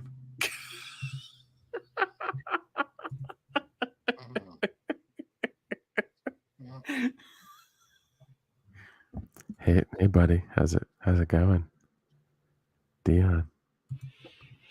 Wake up, Dion. Wake up, Dion. Oh, he is out. Okay. Well, Nick, I'm glad I got tagged in. Yeah, it would have just been me talking to my fucking self. Oh, the little guy's tuckered out. It's okay. It's fine. Diddy is watching him sleep.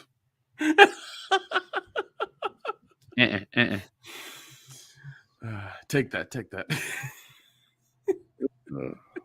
Keep your baby oil to yourself, jabroni. Oh God, that man's got enough baby oil to fill up an Olympic-style swimming pool. I swear to God. I want him to swim through an Olympic-sized pool of hand sanitizer. God, don't we all? God, he would just be so fucking drunk. Oh my God. Ew. I wonder what would happen to a person if they fell into a whole vat of that and then was like, they just like walked their way out quickly. Oh God. I don't know. Every orifice would burn. Ew, it'd get in your dick. Oh.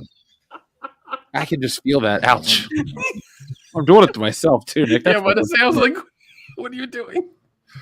I'm not low. Okay, I'm not low. I figured as much. Neither am I. Dion's way too not low. Look at him. He's just whoop, Yeah. crashed. Yeah. He's He like John Denvered it, man. Rocky Denvered Mountain it. High, Colorado. Oh my god! Like I said, the little guy's tuckered out.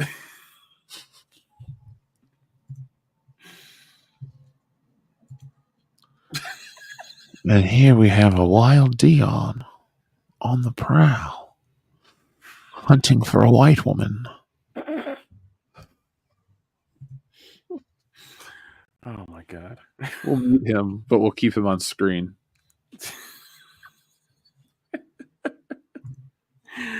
Oh my god, that's hilarious. Yes, Joseph, that's one of my favorite episodes of It's Always Sunny. I just want to be pure. Oh man. So, Nick, I have Explain a Film Plot Badly Visual Edition. Oh god, I guess I'm gonna be the only one playing. You have to play. It's gonna be bad. Well, geez. Okay, you ready? No, but you can just do it anyways. It's fine. Folks at home, you can play right now. Oh my god. Let's see. What the fuck? I'm gonna say Cheech and Chong. That is correct. Yeah. Was it the marijuana van that gave it away? No, it was the thing on the front of it that said Cheeb, and I was just like, oh, AI is trying to like put a word in there. So yeah, it tried. Well, this is easy. We made him easy. I probably won't get it. Let's see. If you don't get it, I'm gonna kick you in the nuts. Jesus? Is this the Mel Gibson Jesus movie? Is that what this is? No, but the Jesus is in this photo. Okay. All right. Is it Passion of the Christ 2: The Second Coming? Is that what it is? What movie did I just talk about? I know what it is. I'm just fucking with you. It's a big I don't know. You're like, I'll get it wrong. And I'm like, yeah, you got it wrong. Dr. Coffin-Nails, you got it right. Laughingstock Media, you got the first one right. Thank you guys for playing along at home. Let's keep this rolling here. Now, make sure you guys, like and share this link, even though it's just me and Jeff now, and Dion's become Aquarium Dion. that's easy. Oh God, is this Detroit Rock City? Look closely, Nick. Oh my God, let's see. Oh, okay, it's White Castle. Therefore, White Castle. There you go. Yeah, there you White go. Castle. Which is yeah, because like the guy in the corner who was like almost naked threw me off. I was like, what the hell is he doing there? Oh, it's weird. Nick, he's fully clothed. They both have on multiple. No. There was a dude in the corner and like the side there who was just kind of like roaming around. He looks like. Oh wow, he looks like you. Hey Dion, what's up, buddy? How you doing? Hey, what's up? Not you, apparently. I take a little power nap. All right, man. It's okay. It's all good. Welcome back. Welcome back. Is Gabe Kaplan still alive? I don't know. Let me check. I think so. If he is, he's old as hell. Yeah, like 90. At least.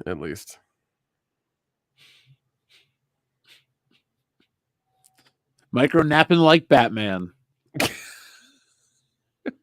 Like a mouse. Yes, Matthew in the chat says he's still alive. Yep.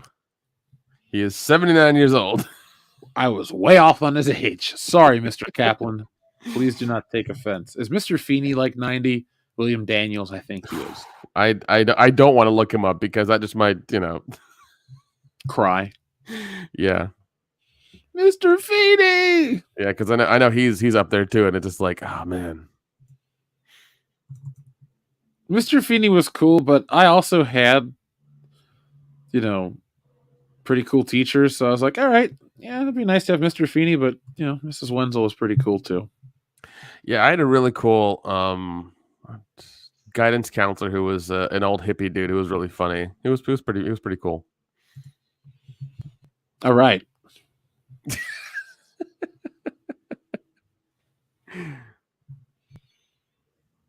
This one might take you a minute. Oh my god. I want to say, dude, where's my car? Okay. Are you sure about that? No, not at all. Would you like to take another guess? Let's see. No, it can't be that one either. That's my final answer. That's what I got. Well, somebody in the chat got it right. Jake got it right. It's Jay and Silent Bob Strikes Back. Okay. I don't know exactly how this is what you get, but dude, you got the fucking Taco Bell dog down there at their feet. What the fuck is this? Yeah, I know. That's like, what is this fucking thing? And what is what is next to it? Dude, that is an AI hallucination. That's what that is. This looks like Ted Raimi. If he was a cartoon. Wrong? I mean, you're not wrong. You're really not wrong. Oh, man. All right, enough of that nightmare fuel. I think Dion left. He'll be back. Or is this taking a piss? I don't know. All right, Nick, final one. Folks in the chat, play along. Let's see. Oh, that's Friday.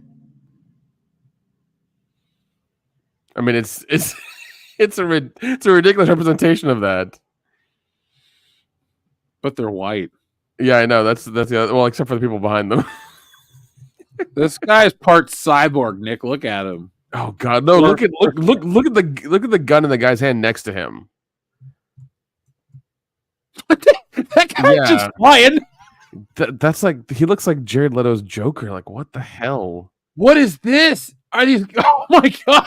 That's one of the henchmen from Back to the Future 2. That's who that is. He's melting. Mr. Oh no! That's Stank Maynor. Sure. No, that's who that is. This is look at the guy in the suit behind him. Like, look at the gun he has. It's like pointed, like he's holding it in a weird way, and it's pointing in the wrong direction. Doesn't make any sense. This guy in the front is Eminem or Russian Eminem. Oh God! And this guy is also Russian Eminem. They both look like they're from that shitty fucking band LMFAO or whatever. So this one just kills me though. It's like, rawr! It's missing a hand. Like it's getting cut. Oh God! So he's the guy who got drowned by the acid in like RoboCop 1. Get off of me, man! There's never mind. But look, and also look, the next to the guy, he's got like this car bumper next to him or something. It doesn't make any fucking sense. Oh yeah, it's just there. Jeez, yeah. AI is still like garbage. Look at this hand. He's missing. Wow.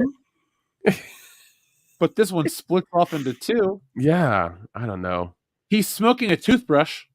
He's smoking a toothbrush, or is it a razor, or is it a straight razor? I don't fucking know. Like it's something. Sweeney Todd. Oh God. This guy has a ring inside of his watch. That is bling. Yeah. And then this hand's kind of normal. Yeah, it's weird. Yeah. Whoa. One new discovery. What is this? What is this? We have another mutant. This is an X-Men piece. Oh God. That's the love child of Chunk and and Sloth. That's what that is. Oh God. That's Baby Ruth? Yes, Baby Ruth. There you go. There's like a flying wrestling mask up here. There's something. I don't know. This is just too much fun to analyze. Last thing. We got rusty paint cans. God, yeah. And when it gets to the finer details, man, it cannot like handle any of it. It's insane. I can't unsee this now, Nick. The random bumper Yeah. and the license plate. All right, so that's Debo. Oh, okay, that's supposed to be Debo. It's just the screen painting says Dean H. Probably. I mean, it looks like it was, painted by the same guy, White Friday. Is that more offensive or less offensive than Black Friday?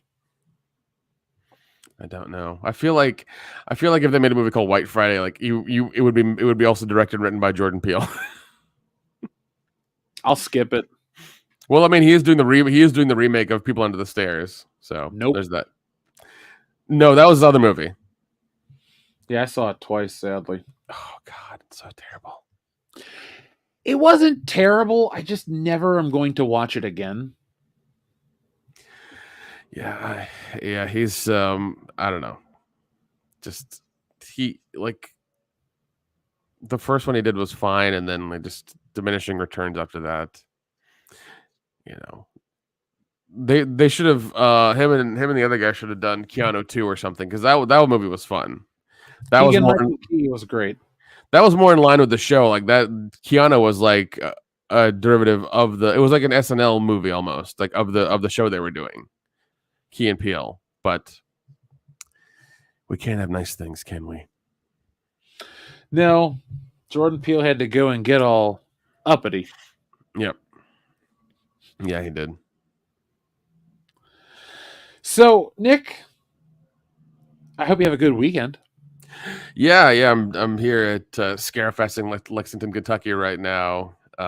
So hopefully it's good. I got I do have my Fright Night poster I brought with me. I'm gonna try to get everybody to sign it, even Tom Holland, the old one, not the younger one. You should tell one day when you're gonna sell that poster, you should say Tom Holland signed it, but don't clarify the eBay listing that it's like the guy from Fright Night. Just say signed by Tom Holland, and people will be like, "Oh my Spider-Man, I got to see this movie," and they'll buy the poster. That's funny. Oh, the poster is shit. It's something that I bought from like one of those like an FYE or some fucking store like that. Like it's not a very nice poster. It's just like the correct size. It's not like a marquee poster or whatever. I tried finding one, but they were way too expensive. But this one will suffice, so it's fine. Will Amanda Bierce be there? Yeah. Yeah, she's on the list. I know there's been a couple of dropouts, a couple of cancellations. What really sucked is Joe Dante canceled. Any reason why? I don't know, but I hope it's not a health thing. I really do. I hope it's work. I'm like, come on, a new Joe Dante movie. All right. Yeah, same. I hope it is. I hope it is work related, because I had my Explorers poster ready to go, and have him sign that, but he did not show up. Well, our thoughts are with you, Joe. We hope you're all right. Yeah. My favorite movie of his is probably still Small Soldiers. So good. The Burbs. Definitely The Burbs. Yeah, the Burbs I like. I've watched it a couple times. This is not. I'm not a big fan of it. I do love Explorers though. It is horribly slept on. How do you feel about The Gate? Oh, I fucking love The Gate. The Gate was one of the first horror movies I watched as a kid. It had claymation in it. It had all this crazy satanic panic stuff in it. It was nuts. It was such a good movie. And then there was like The Gate 2, which was Electric Boogaloo. Yeah, that one was just equally as crazy. But there was never a Gate 3, but I'm sure that was for good reason. Yeah, it would have been Gate 3, Gates Go to College, and we just saw what happened when the Ghoulies go to college live on our Patreon. Folks, we recorded Troll 2. Holy shit, it was terrible. We finished it this morning, technically, because That's true, we did. We're up in production for you guys, because we're just to get to 200K isn't enough. We want to get to 42 million. So yeah, 42 million would be nice. There's still my video of the Stephen King one that I did. And there. Folks, we got more coming from Nick. We got about 4 more from Nick. So be on the lookout. And it'll be amping it up starting tomorrow. Yeah. Which one are you do you know which one are you releasing tomorrow? by chance? I was gonna keep it a surprise. Should I tell No, him? that's fine. No, that's fine. I don't know. That's what I was asking. But if you want to keep it a surprise, I'm entirely fine with that. That's cool. All right. I like to give the audience something a little exciting to look forward to. Yeah. That's fine. So if Dion was here, Nick, I would be able to excuse myself to acquire some cheese because, the magical numbers made me hungry. But I won't because Dion left. Dion, I want to see you. I love how he just up and left. Like the camera's still on, the mic's still working. I'm sure they can still hear us. But like he's just gone. What they don't realize is we can actually see them in the reflection of the Return of the Jedi poster. So what are they just sitting on the couch or something? Yeah. Flipping channels. How would you have felt about a Revenge of the Nerds film, but as a horror movie? Like Hotel Coral Essex is actually like a Texas Chainsaw Style Massacre sex ring. I mean, it's one of those things. If they were to like, okay, let's say they did it in like early 2000s. They did Revenge of the Nerds, but it was a horror movie, like kind of a Platinum Dunes thing. I would have been mad about it, but I feel like I would have softened on it about 5 or 10 years later and been like, okay, this was fun. This was okay. This is good. They took this concept and they did something different with it, and I shouldn't be mad about it. Yeah, I feel like it would take me like 5 or 6 years to like get over the, being angry about that if they had done it. But I would have been fine with it. Yeah, I mean, even now, I mean, they're not going to, but it would be fun if they did. I just, I like what if scenarios. They're kind of fun. That's a good one because you can take the same title. You can, because Revenge of the Nerds, I mean, once again, you can just make it a horror thing instead of just making it a raunchy college comedy, and it would still work.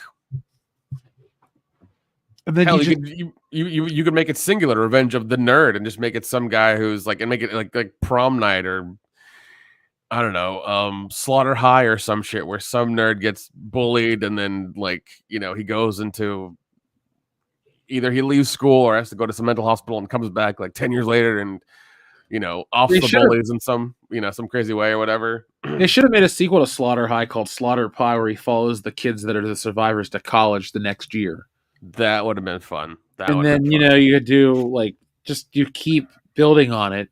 I would love a horror franchise about a guy and I don't mean like in Halloween where she's all this like survivor mode shit, like where the guy like keeps torturing the same people up until like they're like, I don't know, like senior citizens.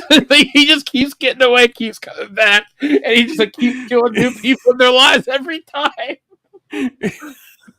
But he never kills them. That's the thing. Every time it's like, no. He's just edging them for 50 years. Yeah. In the finale, he'll finally reveal who he is. I mean, I feel like because I mean, I'm sure the first couple times it'd be like every 10 or 20 years he'd come out, and then like you do it like 7 years, and then like 19 years as opposed to 20, and then you kind of like really fuck with people like the timeline because they don't know when it's gonna happen then, and they're always nervous, having a nervous breakdown. They can't keep a job or relationship or anything like that because they're all like on meds and just don't know when it's gonna happen again. That's the beauty of it, Nick. No one knows. Oh man. Dirk in the chat is a messed up version of Boy Meets World. That's a good one. Yeah, you could entirely do that. Yeah, Boy Meets World, and the world isn't what he likes, so he tries to mold it or shape it into his image. Apt pupil, but Ed Jesus. Apt pupil, but Ed Gein. Wow, that's a wild one. Sign me up. Yeah. Sign me the hell up. Yeah, I don't know. I watched. I finally watched. What the hell is it? I finally watched Terrifier 3 Sunday. How was it? It was all right, man. It was pretty good. I mean, like, and here's the thing. I know people were like reading that article about like, oh, people threw up and like left the theater, and it was disgusting. Blah blah. I watch horror movies since I've been 13. Like, yeah, they're gross. Yeah, I know what like fake bodies look like. It's not a big fucking deal. But it's one of those things where it's like, for me, the level of violence in the movie is kind of fucking pointless. Like, he just mutilating things and torturing people and doing this shit just for like, because it's basically torture porn. It's like in that category of like those Saw movies, or it's like that's what it is. It's like, cool, you're cutting a guy from butthole to mouth because you can. Like, that's cool, great, but like you keep going, you keep like mutilating the same people. You keep mutilating somebody for like 5 minutes. Like, you're just making them into ground beef at this point. Like, I'm not impressed. So what you're telling me is they should edit it down just a smidge. Yeah, because I think they're all 2 hours long, and they should be like an hour and a half, like a very like tight hour and a half. Even then, like, there's no real origin story for Art, and there's no real rules that govern what he is or what he does. Like, he'll use a piece of wood with a bunch of nails and screws in it, and then also use a gun. So it's like, what's your shtick, man? Like, what are you doing? You know? So Yeah, it's kind of like we were talking. Well, you weren't here in the beginning of the show, but we talked about a push to idiocracy. It's like we've taken out all the connective tissue of a Friday the 13th movie, and it's just now kills. You're like, that's it. That's pretty much the movie. Because even look at Halloween. Halloween's like description of Michael Myers was dialogue, but it was fucking simple. You know, and the lovely delivery of Dr. Loomis made it good and made it believable. And mind you, like they like he described, he described him as a boy and things like that, a handful of times throughout the movie, but it was enough to be like, oh, he's fucking evil. And that was it. There was no further explanation needed. Even with part 2 making him like, the brother was unneeded. It was just John Carpenter was given a shit ton of money for part 2. He didn't know how to do it, and he was all coked up and caffeined up, and just was like, okay, they're siblings, whatever. Let's move on. And like, that's what he made. Thanks, John. You really care. Well, I mean, that's what happens when you involve when the Hollywood sees this thing and they want you to keep doing it, and even though you've done a perfect movie like end to end, like Star Wars: A New Hope, but they're like, oh, we need to beat this dead horse until it's non-existent, like most things in Hollywood. So they offered him a shit ton of money, which I'm sure he wanted because it's a shit ton of money. So I can't really blame him, So. But that's what happens. Like, once again, like we've talked about many times in the podcast, you have Star Wars: A New Hope and Halloween. They were made with perseverance and very little money and a lot of like tackling problems that happened during the process of making those projects. And because of that, those movies became iconic and like the gold standard for film. And when they made the sequels, they were diminished a little bit. Well, I mean, The Empire Strikes Back definitely builds Star Wars, unlike Halloween 2, which is like, it's the same movie. Yeah. I like it for about... I was somewhere and people were going on how much they love Halloween 2, and I'm like, I'm going to keep my mouth shut because I'm not going to be that guy.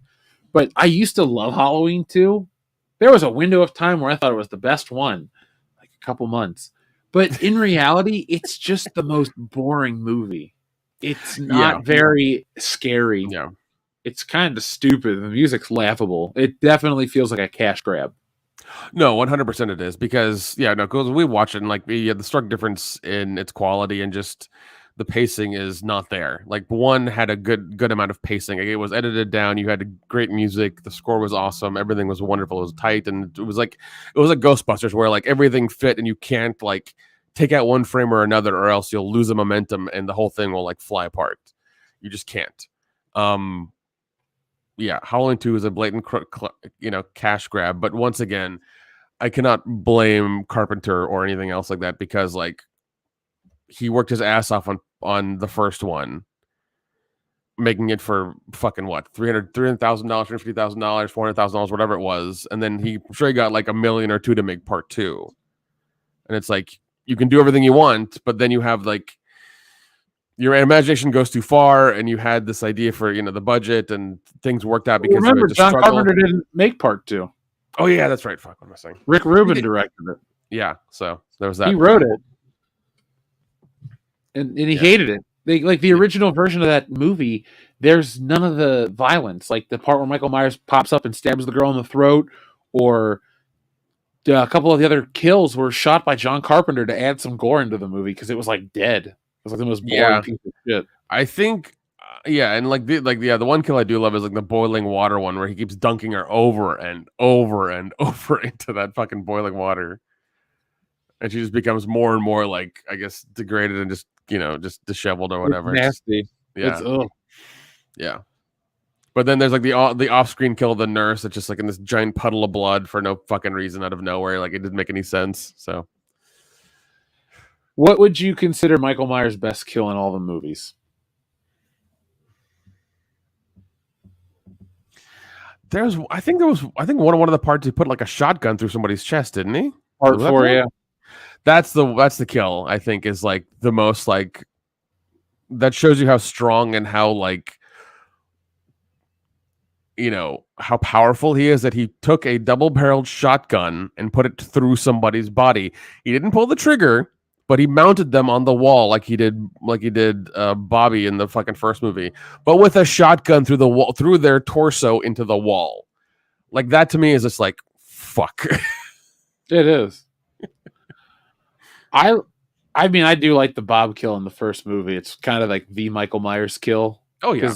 Jason doesn't have like a definitive kill, because people are like, what about the sleeping bag? Well, that's a great one, but what about the frozen head, or what about this, or what about that? So he's got many great ones. I think Michael Myers has like one truly amazing boom right to the door. I love that one.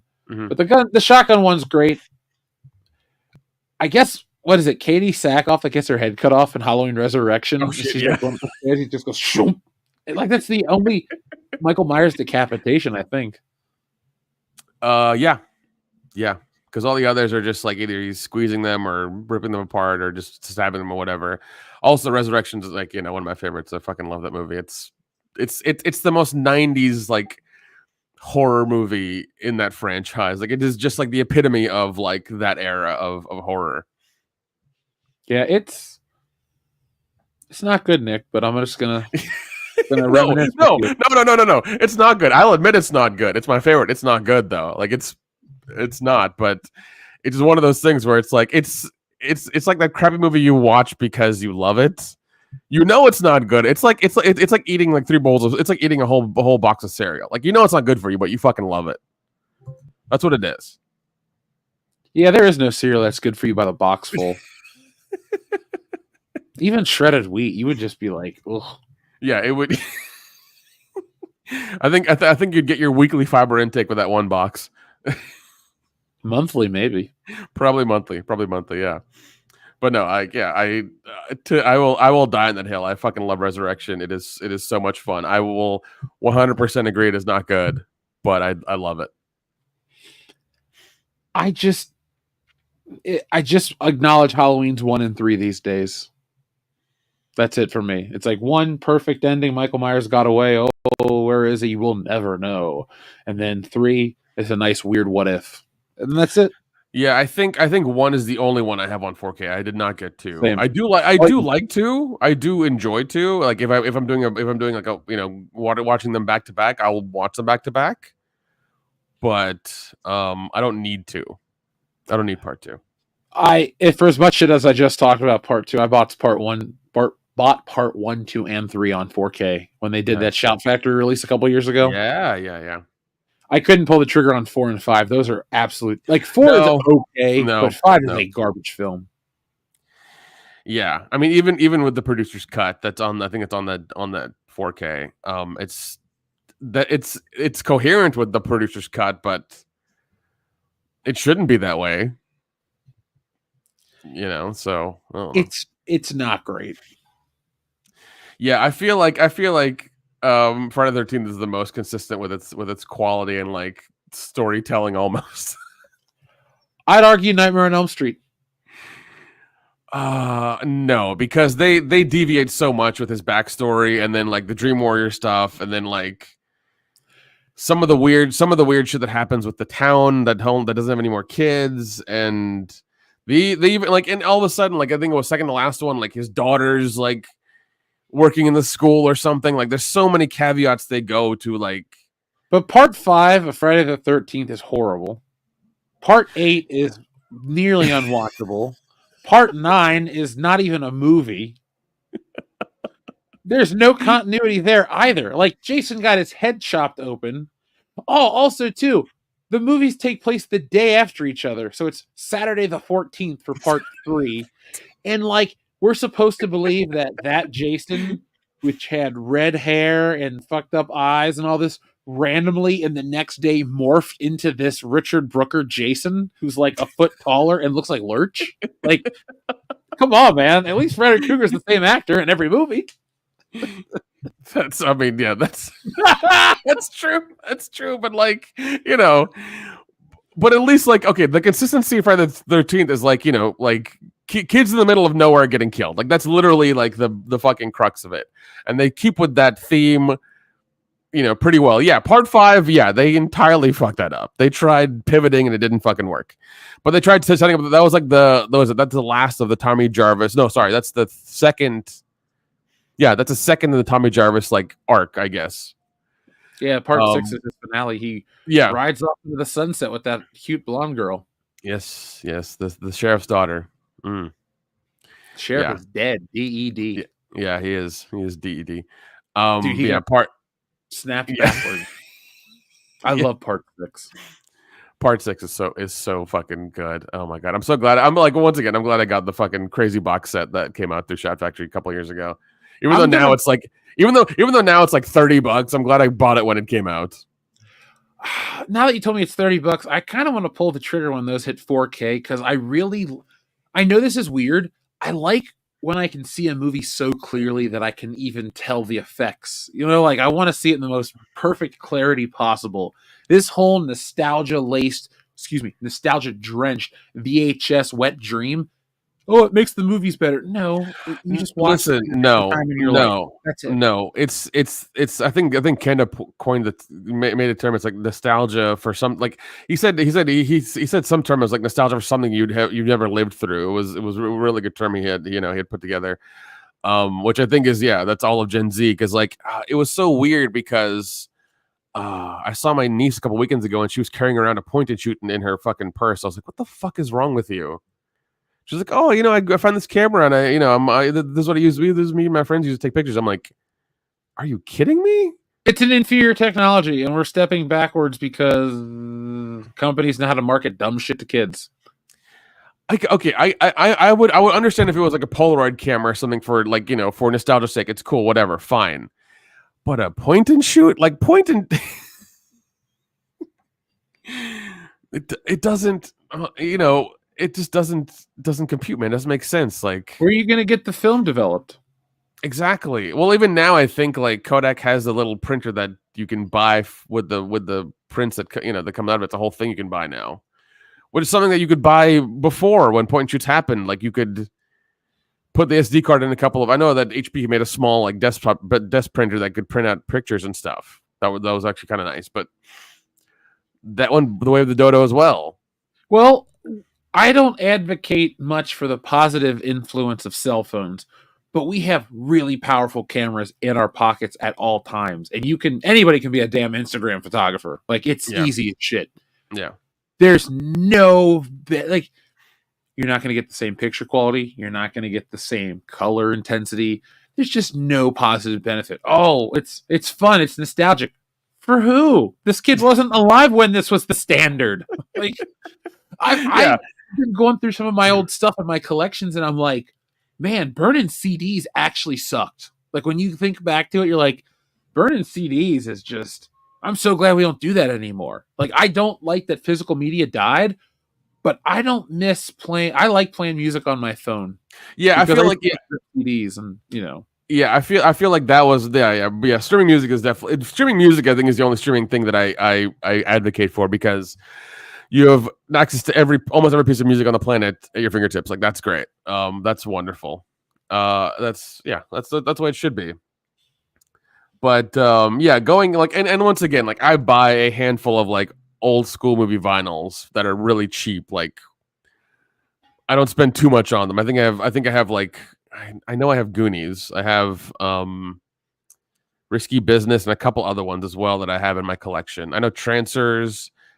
I just got one for a couple. I don't know. I picked up a couple other ones as well. But those are very specific soundtracks that I think elevate the movie and they're necessary to have. Not it's not just like a soundtrack of just any movie I would get, because I know that the company Waxwork has them for every movie ever made almost. It's really annoying because I'm just like, this soundtrack wasn't distinct enough for me to like spend $60 on this, this set. It doesn't make sense.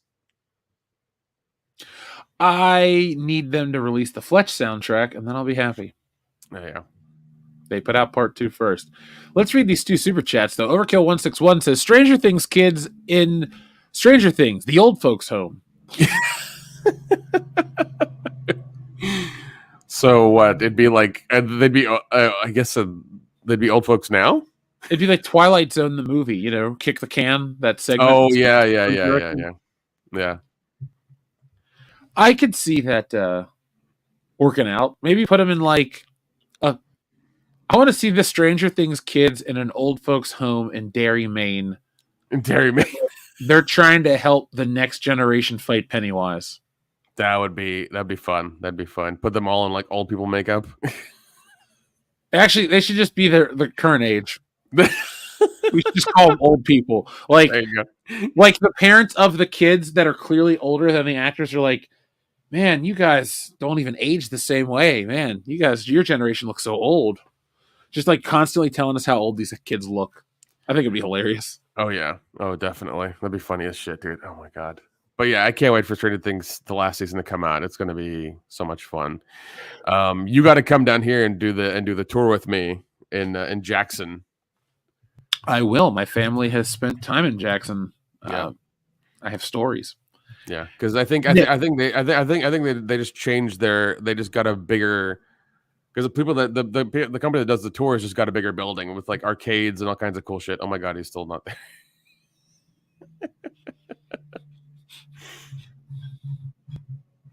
I want to go. I want to go down there and check it out. I wanted to tell you too, completely random aside, since it's Halloween. Watch Salem's Lot to get ready for the new one. Man, Salem's Lot is not that great. It's not scary at all. The new one's okay. I watched the new one. It was fine. It was fine. I think people really like, and I've never watched it, but I think the miniseries is supposed to be like the best version of that story. The story's not that great then. No. But it was one of those things where like Stephen King's books are getting optioned for movies, and they would do damn near anything. They're like, oh, this thing with vampires, let's do it, because I feel like the Vampire in a Small Town was done better with Mike Flanagan with the thing he did for Netflix a while back.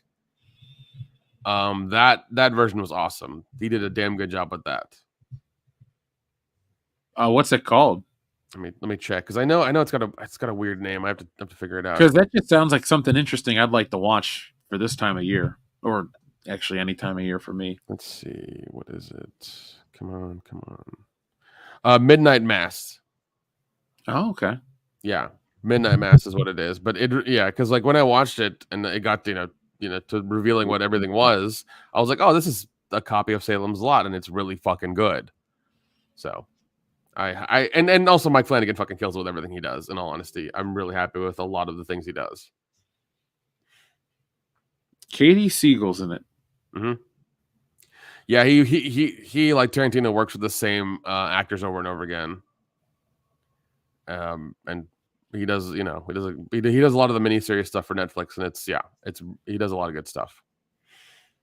Well, that's all that matters. We want good entertainment. Because I think what is it? Mark Hamill was in The Fall of the House of Usher that came out last year. People don't like him anymore, remember? Yeah, I know, but he's not playing, the guy with the light sword in that particular show. So, darn. Dr. Coffin-Nails, thank you. He says the Friday the 13th Blu-ray box set is great, and thanks for telling me about it, Nick. No problem, man. if you are a fan, if you are even in the slightest bit fan, I highly recommend it because it's the only time we've gotten all the movies in a box set together, because I know that the last 2 or 3 or 4 have been scattered with other production companies. It's always difficult to get them in one box set. But something happened, the stars aligned or whatever, and like they got it all in one. And I think when I bought mine, they had made a mistake on the 3 discs, and they mailed me the 3 3 discs that they did correctly, because I think there was a slight mess up on 3 of them or something that they didn't do right. But Shad Factor's good at what they do, and they mailed me the replacements, so it's all good. Does it come with the 2009 remake? Mm-hmm. Yes, it does. Oh wow, yes, it does. Yes, it does. It even comes with the 3D Blu-ray for Part 3. Have you ever watched it? Yeah, I watched it on my PS4, my old TV in Tennessee that has the 3D glasses. So it looked great. It looked so good. I was my first Friday the 13th movie. It holds a special place in my heart, even though it takes place on Saturday the 14th.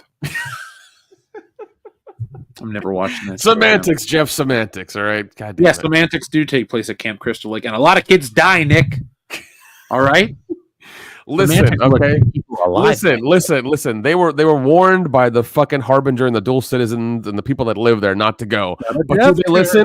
Do they listen, Jeff? No, the fuck they don't. Okay, these dumbass kids deserve to fucking die for their idiocy, stupidity. That too. Yeah, I'm not gonna argue. You're right. Sorry. If they want to drink and fornicate and do narcotics in the woods where they've been warned not to, and they somehow die, fuck them. All right. I want to do all these things, just not in the woods by a psychopath. It's like, yeah, man, that's your land. I'm gonna stay away forever and live. Yeah. By the way, if people really like those, really like the Friday the 13th movies, I highly recommend one called "You Might Be the Killer." It is a deconstructed version of that camp slasher story in a really fun and new and unique way. It is really good. It's one that I stumbled across on Shudder years ago, and I actually bought like the fucking foreign Blu-ray and vinyl that from some company overseas, and it came out recently, so very happy with it. That's dedication, Nick. Yeah, but no, it's because I randomly found it, and it's like, oh, we're doing this crazy set for this, but I think it's like a Region B Blu-ray, so I have to buy a Region B Blu-ray player for my setup, which is fine. No, you don't. Your Xbox. Oh, really? Yeah, that's region free, dude. Oh shit. Okay, then yeah, that makes things even better. Then saves me some money. There you go. Yeah.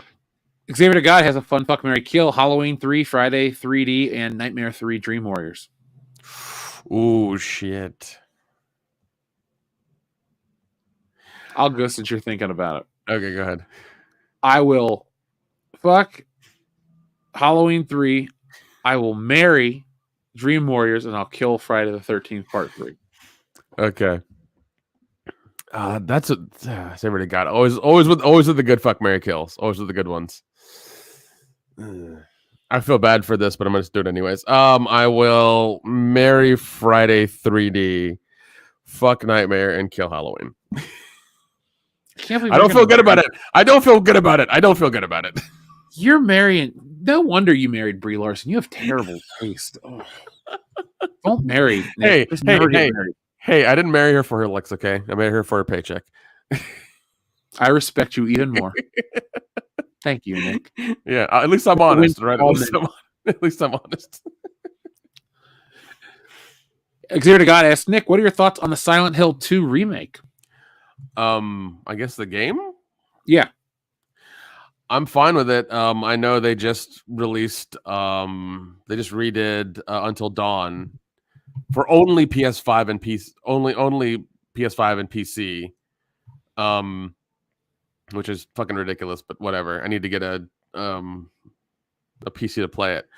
But no, I'm fine if they upscale things. It's great. I mean, Silent Hill 2 was a lot of fun.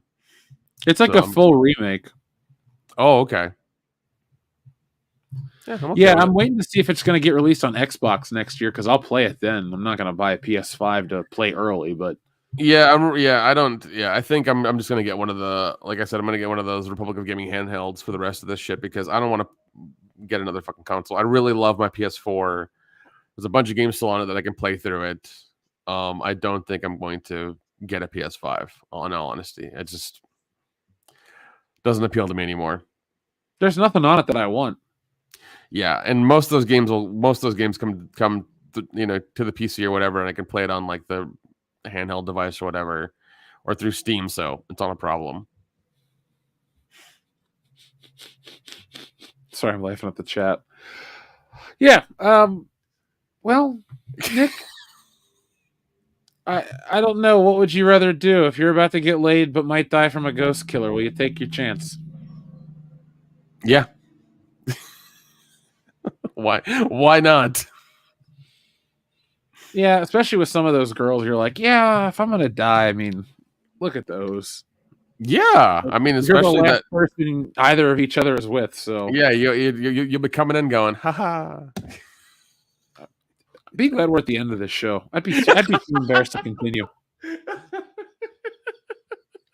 You and your foreign ass Kentucky hotel. Don't drink the water, Nick. It's straight bourbon. No, do drink the water. I'm about to say, I was like, there's a problem with that, but by the way, I have these little lights that I've been using to fucking, light this podcast while I've been here. So It's noticeable. I made an effort. Okay, I made an effort. Unlike Dion. Who left the camera on like a jackass? It's a fucking replay they're showing of whatever play it was. Oh now my they're on the God. sidelines. No, it's still a replay. Oh, a tackle occurred. Oh my God, a tackle. Jeez. So, Nick, have fun at Scarefest this weekend.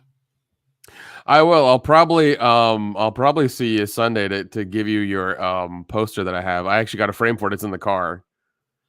Just tell me what time. Because I'm going to go to Halloween Horror Nights. Not Halloween Horror Nights, excuse me. Halloween Haunt at Kings Island this Sunday. Okay. I'll try to if I can't catch you, I'll just leave it at your door of your place, if that's cool. Or should I not do that? Somebody will be home. Just knock on the door. Okay, yeah, no, I'll do that then. Yeah, if I can get a hold of you when I come up, I'll just leave it with your mom or something. It's fine. There you go. Yeah, I'll just do that because I want to make sure at least it's you have it because I'm in the vicinity. Why the hell not? Jim Steranko will be displayed in my office. Yeah, because I figured since I'm coming this far, I might as well just fucking give it to you. So that's fine. Mm-hmm. So, folks, it's time to go. We'll be back next week with more. But in the meantime, be smart, be safe, be cool, but always be excellent to each other. .com